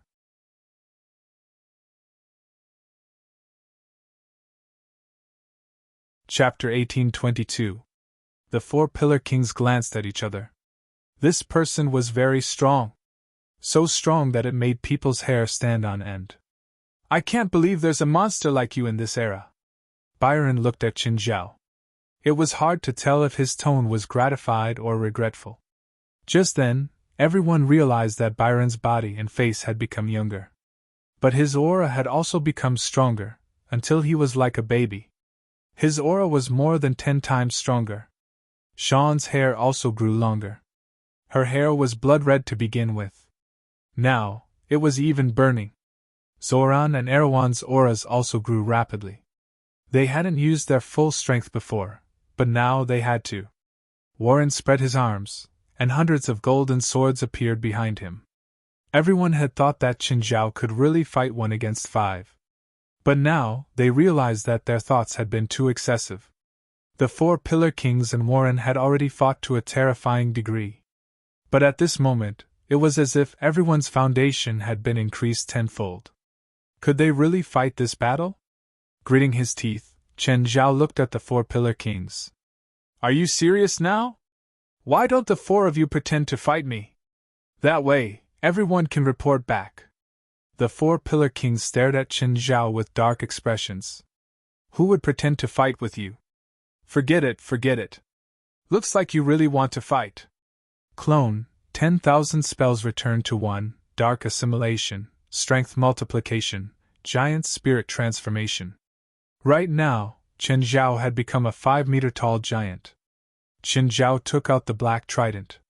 Just like Qin Zhao, the black trident could change in size and length. Everyone was a little frightened, including the children behind Qin Zhao. Attack! Warren shouted. Hundreds of golden swords shot at Qin Zhao. Qin Zhao pointed with his left hand. Thousands of stone swords appeared in the air. The scene was much more majestic than hundreds of golden swords. The 4 Pillar Kings attacked Qin Zhao at the same time.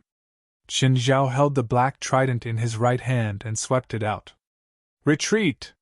Sean felt her scalp go numb. She cried out and immediately flew back. Byron hesitated for a moment. When he wanted to retreat, it was already too late. He could only raise his magic to the maximum and yell, "Immortal!" Instantly, Byron's body became as resplendent as a diamond. However, when the trident swept across his body, the diamonds on his body began to crack like glass. The dazzling diamond disintegrated and sputtered outwards. Byron's diamond body was cut in half at the waist. Then, Qin Zhao stabbed at Byron's half-body. Byron's head exploded like a watermelon. Immediately afterward, all of Byron's fragments burst into a bright light that soared into the sky. The beam of light lasted for a few seconds before the diamond-like fragments were reduced to dull ashes. Dead? Byron is dead? Sean muttered to himself. He has returned to heaven and earth. This time, he is truly free. Erwan's face was emotionless. Who is this guy? Zoran's gaze was unprecedentedly serious as he stared at Qin Zhao. Whether it was the remaining 3 Pillar Kings or Warren, or Maji Vicar, Geraldine Vicar and Okula Sindas, they all stared at him in disbelief. One strike. It was just one strike. Everything was over. An unbelievable opponent. However, the next moment, Qin Zhao said something that made everyone speechless. What a pity, Qin Zhao said regretfully. If I sold such a large diamond, I don't know how many millions I could get. Warren, Zoran, Erwan and Sean's gazes became unprecedentedly serious. Of course, Sean's gaze was still serious and his smile was still like a blooming flower. Warren, I didn't think that you would encounter such a strong opponent right after you succeeded. I won't lose. Warren's expression was cold and his gaze was serious. His tone was firm, but he gave off a feeling of lack of confidence. If His Majesty Quemelas faced him personally, the outcome might be 50-50, but I'm stronger than Quemelas, Warren said forcefully. Zoran glanced at Warren indifferently. You only obtained Quemelas's power, but not his realm. Also, how much of Quemelas's magic do you know? The opponent is at the same level as Quemelas. His realm matches his strength and battle experience are extremely rich. You, on the other hand, are just a nouveau riche who inherited a huge inheritance. Ha! Sean chuckled. But her laughter was so piercing to Warren's ears. Cut the crap. Quemlas wants you to listen to my orders. Even if you die, you have to fight to the end. As you wish. Sean smiled and shrugged. However, Chen Zhao suddenly attacked. The black trident appeared in front of Sean without any warning. Sorry for interrupting your conversation. Sean's expression froze, but in the blink of an eye, a relieved smile appeared on her face. Free. This time, she could finally be truly free. The black trident smashed Sean's beautiful head into pieces. The other spectators shivered in the cold wind. Qin Zhao did not care whether the opponent was male or female, beautiful or not. Hell's chains. Zoran roared. Countless chains broke out of the ground and swept toward Qin Zhao. Qin Zhao's huge body was instantly bound tightly by the Hell's chains. But Qin Zhao was not trapped for long. Qin Zhao flipped his wrists and grabbed the chains on his arms. He pulled hard and the ground seemed to have been plucked. The chains on Qin Zhao's body were like spider silk. The Hell's chains were torn to pieces. Radiant Emperor, kill! Erewhon's attack was dozens of times more powerful than the previous one. It landed on Qin Zhao as if it was going to split the ground. But the result this time was even worse than last time. At least Qin Zhao could see blood last time. But this time, the huge sword fell apart the moment it landed. In the blink of an eye, Qin Zhao appeared before Erewhon and grabbed her head. He crushed it like a watermelon. Everyone received a huge visual impact. Zoran did not stop. Qin Zhao turned around and threw the black trident. Whoosh! Zoran was pierced by the black trident. The black trident had the power to kill gods. The immortal power inner core of Old Turtle embedded in it turned the black trident from a normal magic weapon into a weapon that could kill gods. Zoran looked down at the huge hole in his chest. He suddenly smiled and flipped forward. A pillar of light shot into the sky. It was like the last light of this worshipped god. The 4 Pillar Kings had all turned to dust. 9 Heaven's Divine Emperor.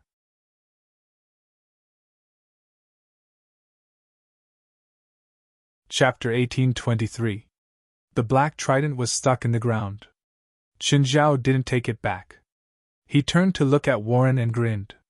You look really ugly, but it looks like you can take a beating.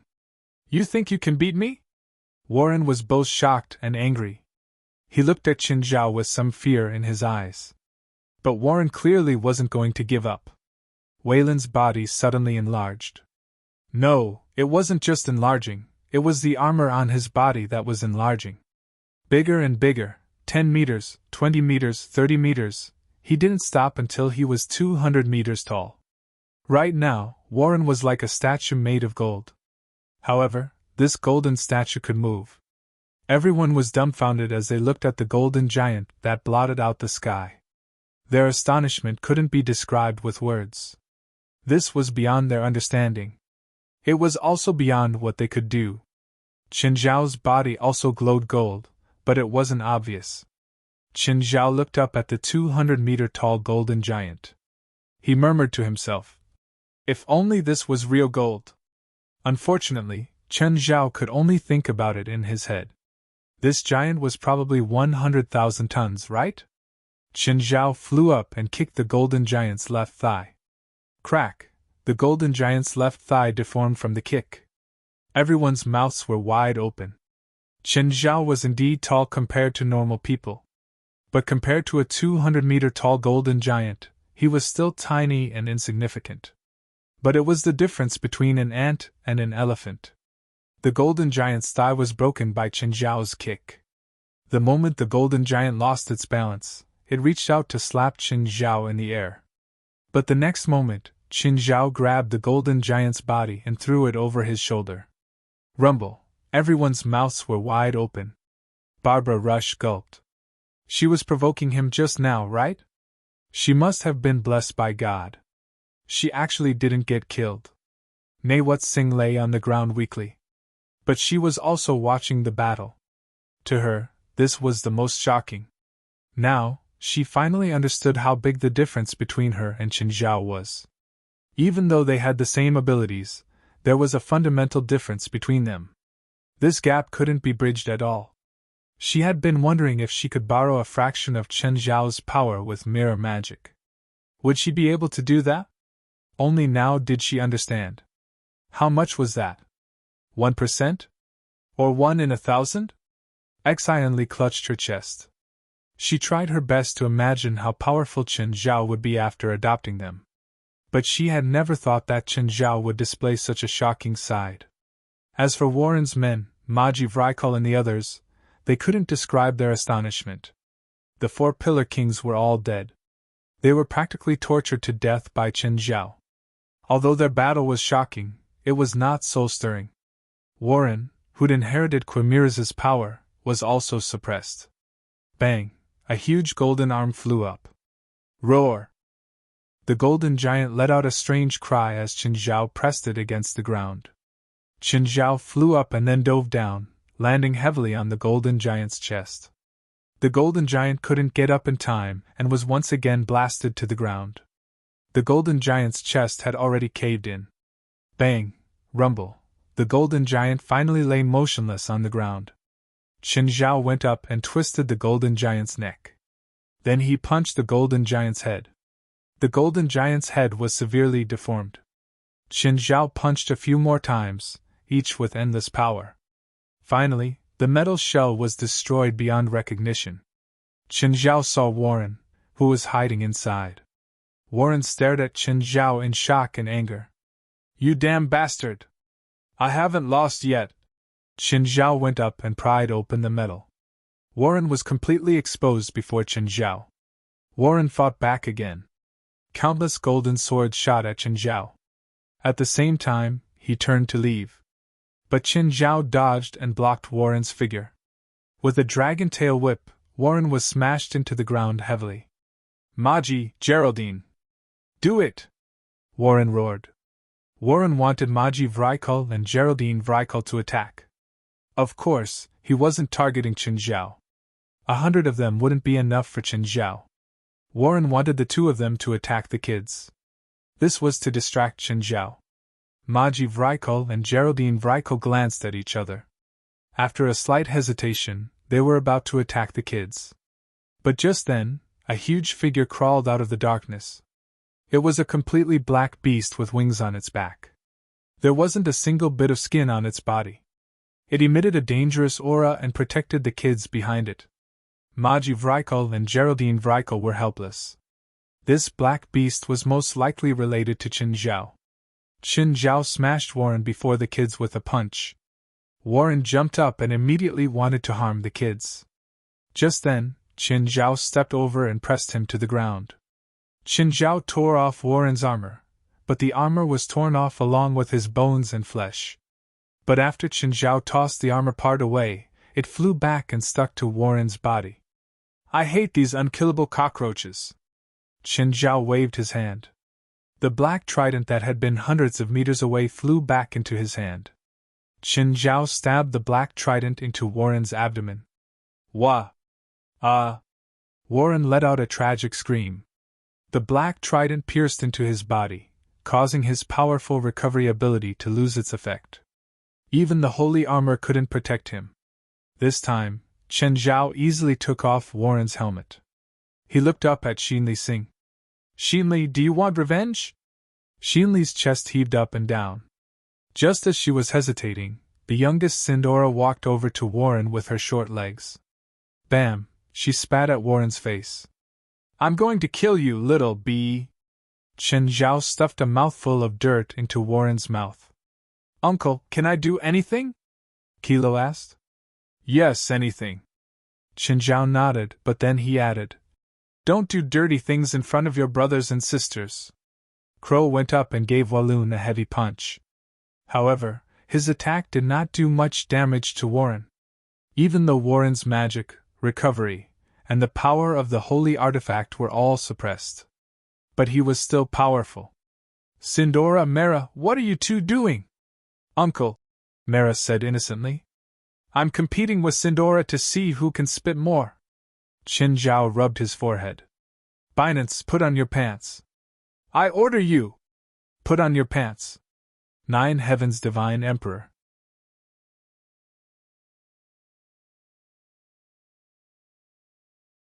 Chapter 1824. Qin Zhao was frustrated. When we take revenge, we have to take revenge. We have to take revenge properly. Revenge is such a sacred thing. Don't do something that hurts the enemy by 1,000, but hurts yourself by 800, okay? When you grow up and realize what you did, you'll probably be traumatized for the rest of your life. Xianli, you really don't want some? Qin Zhao looked at Xinli Sing. Xianli hesitated for a long time, but in the end, she shook her head. No. You really don't want it? It's best to vent. It doesn't matter what violent methods you use. Anyway, our family doesn't tolerate it. Xianli shook her head. No need. I think you'll give him the punishment he deserves. Uncle, I want to take a photo with you. Didi tugged at Qin Zhao's calf. With Qin Zhao's current height, the 12-year-old Didi only reached his calf. Qin Zhao reached out and had Didi stand on his hand. Then he held Didi. Chun.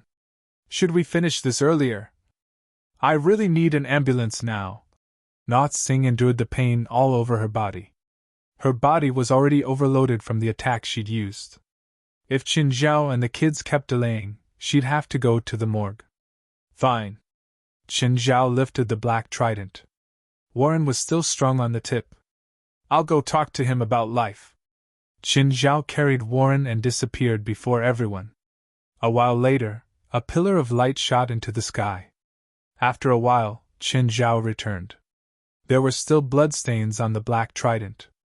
Xianli glanced at Qin Zhao but didn't say anything. Qin Zhao removed the spell on him. Kilo, carry knots. Uncle, why me? Kilo lowered his head, not daring to look at Qin Zhao. Because you're strong. Otherwise, who would carry you? Your sister or brother? Qin Zhao said matter-of-factly. Let me do it, Amida said. I'm only good for this. Knots rolled her eyes at Qin Zhao. She pointed at Maji and the others. What about them? How? Kill them all? It's up to you. Navats glanced at Okula Singh. Forget it, their master is dead anyway. Qin Zhao glanced at Maji and the others.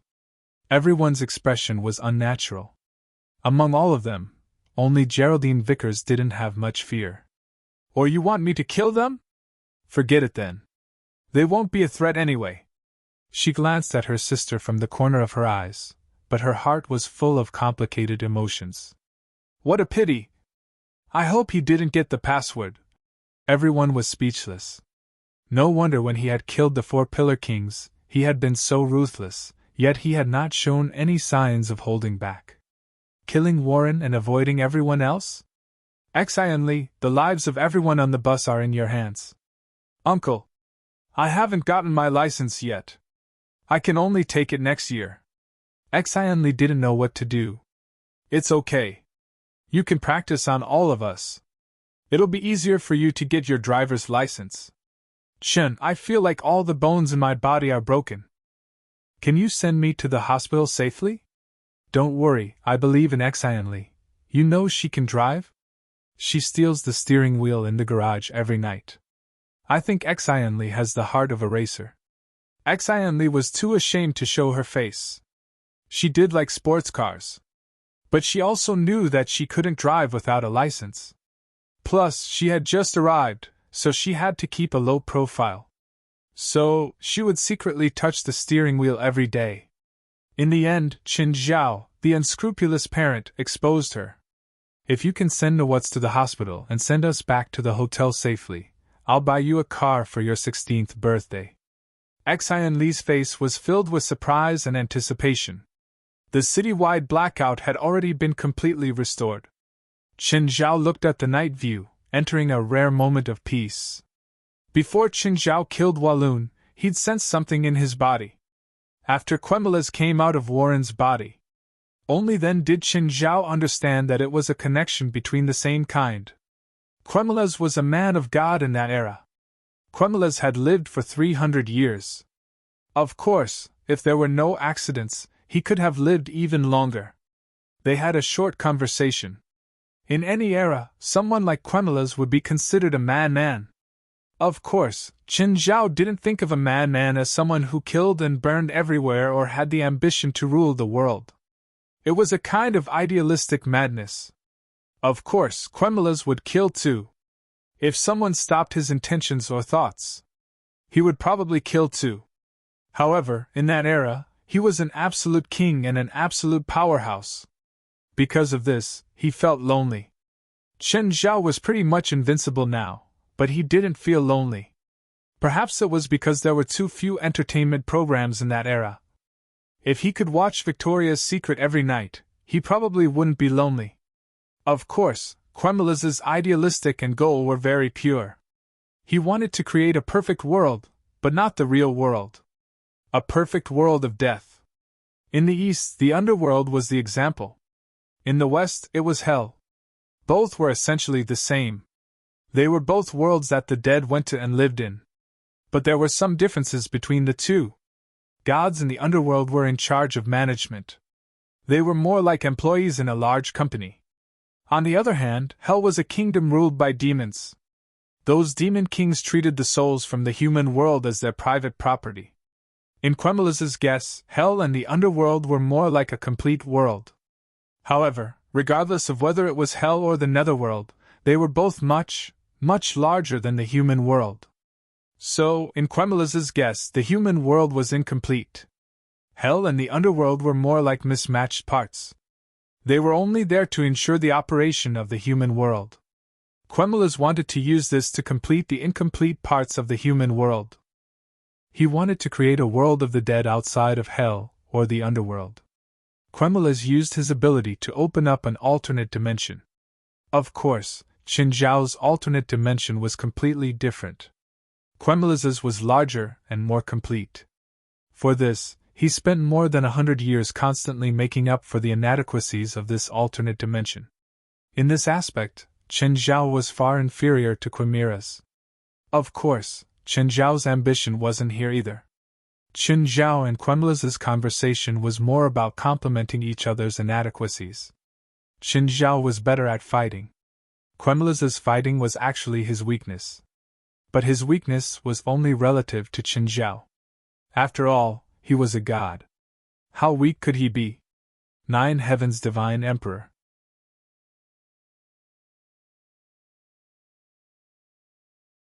Chapter 1825. Quemeles's legacy wasn't his power. It was the heaven for the dead that he'd spent 150 years creating. Quemeles was too tired. He didn't want to maintain it anymore. He couldn't maintain it anymore. He hoped that Qin Zhao could take over the heaven. But Qin Zhao refused. Only a lunatic would accept it. Quemeles was a lunatic. He'd created trouble for himself. Then he'd merged with the heaven he'd created. Now, he was free. But he wanted Qin Zhao to take it over. He wouldn't do such a thankless thing even if he was beaten to death. When he returned to the hotel, the sky was already bright. Everyone looked a little tired. As soon as he went upstairs, he saw Portia walk out of her room with a haggard expression. She hadn't slept since Qin Zhao woke her up last night. After settling little Larissa down, little Jerlin woke up again. Then she wanted to find her father. Where could Portia find one for her? After much persuasion, Qin Zhao finally calmed Jerlin down. In the end, the electricity went out, just like that. Then the temperature in the room started rising. Jerlin started crying again. Little Larissa woke up too. Anyway, she'd been tormented for the whole night. Portia ran to the front desk angrily. But the front desk couldn't give her electricity. "Boss, I'm telling you now I want." Qin Zhao patted Portia's shoulder. "You're not awake right now. Go rest for half a day. Tell me what you want when you're awake." Stunned, Portia returned to her room embarrassedly. Her resentment only lasted for a moment. After venting, she sobered up. What a joke. No matter what. The money she owed was a topic that couldn't be avoided. Forget it. She'd just be a laborer for Qinzhao. Oh, book a return ticket for today. We're going back to L.A. today. Today? Go back? But, boss, didn't you say I'd rest for half a day? That's right. On the plane, the flight is exactly 6 hours. Portia really wanted to buy a gun and shoot Chen Zhao. But then she remembered that Chen Zhao had faced more than a dozen gunmen before. He'd broken all their limbs. Portia stopped imagining things in her mind. Unless she could get a cannon and tie Chen Zhao in the mouth, on the plane. Where's Miss Knotts? Hospital. What happened to her? Trichosant's muscle disorder. What illness is this? Diarrhea. Portia immediately reacted to the situation. Chen Zhao always spouted nonsense in front of her. Moreover, he had never been afraid of cold or raw. All kinds of jokes were made. After the plane took off, Portia could finally sleep peacefully. The seats in the first-class cabin were spacious and could be adjusted back and forth, so it was quite comfortable. However, just as Portia fell asleep, she was woken up by someone. Portia, can I switch places with you? Xianli asked. Portia felt like she was about to go crazy from being tormented by this family. But he couldn't lose his temper at the little girl. He could only change seats with Xianli. Uncle, I want to join the supernatural organization. We'll talk about it when you're of age, Chen Zhao said indifferently. But Risa is only 14 years old, and Yomor is only 17 this year. Neither of them is of age. When Xianli and Lisa met for the first time, there was a little conflict. However, the two girls were about the same age, so they soon talked about everything. Xianli had heard that there was a tower of trials in the supernatural organization. Only people in the organization had the right to use it. To become stronger, one had to challenge the tower of trials again and again. To join the supernatural organization, one had to agree with Chen Zhao. Risa was once a captive. Moore is older than me in the organization, Chen Zhao said indifferently. The supernatural organization doesn't accept people anymore unless you have some value. Your main cultivation system is curses. Even if you were 10 times stronger, you still wouldn't be able to join the organization, let alone the current you. I can start as an outer member. If you can get into a famous university, I'll consider agreeing to your request. But studying isn't my strong suit. Then try to make it your strong suit. Chen Zhao's attitude was businesslike. Xianli stared at Chen Zhao annoyed. She wanted to become stronger. She didn't want to be as weak and powerless as before. The power that she'd once been proud of was so powerless in the face of any change. I don't want to go to university. You should know that my interest isn't in studying. I won't force any child to take the same exam. Even if you don't want to go to university, that's fine. I'm just stating my request. Accept or reject, I won't ask, Chen Zhao said matter-of-factly. Of course, you still have to go to school. After all, I don't want to be sued by the Underage Protection Association. Chen Zhao wasn't someone who only cared about grades. But he believed in one saying, going to university could broaden one's horizons. Not to mention those who dropped out of school and succeeded. In fact, those who went to university had a higher chance of success. Chen Zhao didn't care how good his children were or how smart they were. But at least in a situation where it was within his power, Chen Zhao didn't want their impulsiveness to affect their future. Chen Zhao also didn't care if she was a successful businesswoman or a witch in the supernatural world. But the supernatural organization's circle was too small. If Chen Zhao asked Xinli Xing to join them now, then her future vision would most likely be limited to the supernatural organization. Even if Xianli said she wanted to travel around the world, Chen Zhao wouldn't object. One's horizons determined one's height. Even a super genius wouldn't be able to achieve anything if he was locked in a small village. He wouldn't be able to achieve anything because his horizons were only limited to the village. How about this? If you can stay in high school for 3 years, I'll give you a mana potion.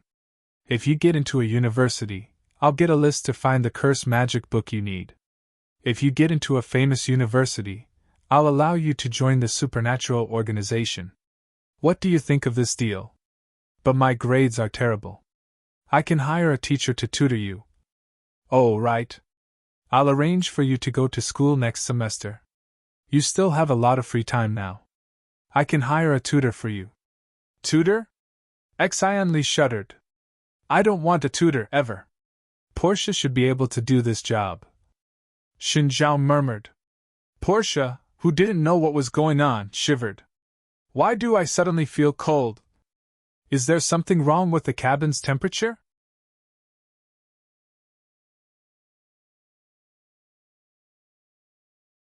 Chapter 1826. On the way home. Portia, I've thought about it. I'm going to give you a raise. Portia, who was driving, jumped in fright for no reason. She almost drove Chen Zhao's new car into a ditch. Chen Zhao would never love someone for no reason. Nor would he give her warmth for no reason. Most of the time, Chen Zhao would throw out a piece of meat first. Then there would be a huge hole under the meat. It had always been like this. Boss, I'm very satisfied with my current salary. Portia's expression was stiff. She was considering if she should just drive the car to the beach and die with Chen Zhao. Chen Zhao looked at Portia, who immediately averted his gaze. Boss, I'm driving. Don't disturb me. I plan to cancel your current debt in half a year. Since you don't want it, forget it. Chen Zhao turned and moved to the back. Portia was stunned. Boss, let's continue our conversation. However, Chen Zhao put on airs this time. He didn't say anything to Portia until the car entered the garage of Minghua Villa. Boss, you said you'll cancel my debt in half a year. You have to keep your word. You might not be willing to do the work I give you. Who said that?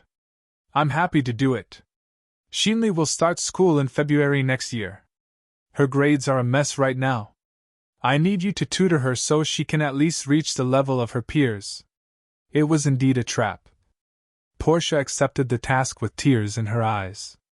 After returning to Minghua Villa, some children were full of energy, while others were exhausted. Chen Zhao and Portia packed their luggage. A while later, Fei Lai came back too. Portia immediately felt like she was unnecessary. Chen Zhao and Fei Lai cuddled together as if there was no one else around. Fei Lai, did you ask for leave today? It was only 1 in the afternoon. Fei Lai was actually back. No. L.A. issued a tide warning today. There'll be huge waves in the next few days, so Angel Beach is temporarily closed. How was your trip? Fei Lai asked. Not bad. It's just that Knots went to the hospital again. Beside her, Portia rolled her eyes. Play? Chen Zhao went to Minneapolis and stayed there for 1 night. Then he took a plane back in the morning. You call this play? But to Chen Zhao, it was indeed play. Because they ran out at night. No one knew what they were going to do. If they were going to do business, then why would they bring a group of children? Is it settled? Yes, it's done. Chen Zhao nodded. Call the people from the association. Let's have a party tonight. Yes. Chen Zhao nodded. The two of them were not averse to having a party with people from the association. As long as it was still a matter of atmosphere. Everyone's level was different, so the topic of conversation was different. It was just like Stephen and David. One was a world-class director, and the other was a police officer. They were both good friends, but if they were together, David would become Stephen's fan instead of his friend. This difference in status made it difficult for them to be friends who could talk about everything. This was also why Chen Zhao only wanted to invite one group of people. Today, he would gather with them. Tomorrow, he would drink with them. Portia heard their conversation. He thought to himself that he had to keep an eye on the kitchen later. Let's see who's cooking dinner. Portia now had a grudge against the chefs of the Bright Moon Villa. They could finish breakfast, lunch, and dinner without a sound. He appeared without a sound and disappeared without a sound. He was always so mysterious, which made Portia's curiosity rise to the extreme. Today, he had to unveil this mystery. Chen Zhao called West. Hey, West, bring people to my house tonight. I'm having a party. Okay. Wes didn't waste any time. In the evening, a large group of people arrived at the Bright Moon Villa. Portia noticed that the kitchen in the Bright Moon Villa was completely silent. Chen Zhao and Fei Lai weren't in a hurry either. The guests were already here. Why wasn't anyone working? What were they going to eat tonight? Everyone's here, right? Chen Zhao said. Let's go to the yacht tonight. Portia was stunned. She ran to the edge of the yard and looked down. She realized that a sumptuous meal had been prepared on the Hydra. Portia was crazy. That chef, or those chefs, were they playing hide and seek with her? Portia was speechless. The children and people from the association also ran to the beach to play. Qin Zhao and Wes stood in the yard. President, we've chosen 2 new missions. What missions? Where are they? Enter the Russian super drill hole. Is it the deepest hole ever drilled in human history? Yes, that drill hole. The red mission was specially approved by the Russian government. Does that mean the legend is true? They really drilled into the gates of hell? Not the gates of hell, Wes said. They drilled into the habitat of an underground creature. The mission requirement is to kill the mother of the creature. Do you need me to go with you? Let's stick to the old rules, Wes said. But it's almost 10,000 meters underground. If you run into trouble, you won't even have a chance to ask for help. Chen Zhao was still worried. Danger could appear at any time in the underground world. President, it's not that serious, Wes said. Actually, it's a popular place for spiritualists. They often walk around the super drill hole. What about the other red mission? African cave dragon. No, you're not strong enough to deal with an adult dragon. Chen Zhao shook his head. It's too risky. No, not to kill it, but to protect it. What? What's going on? Wasn't the previous mission to kill the dragon? How did it become to protect it? No one would have thought that the barbarian's cave poisonous dragon wasn't the scourge that was entrenched there. On the contrary, he was the guardian of balance on that prairie. Because of the Scarlet Red mission, a large number of spiritualists went there and attacked him, causing him to be seriously injured. Now, some unclean creatures are targeting the poisonous dragon, wanting to devour him. What will happen if Dulong dies? If Poison Dragon died, then the grass plain would lose its natural balance and become a desert, a forbidden zone for life. Therefore, for the sake of the grass plain and to protect Poison Dragon, the Scarlet Church changed their mission from killing Poison Dragon to protecting Poison Dragon after understanding the whole story. You're tuning into the Phoenix Knights YouTube channel. Don't forget to subscribe and join us on this journey to catch the most captivating stories.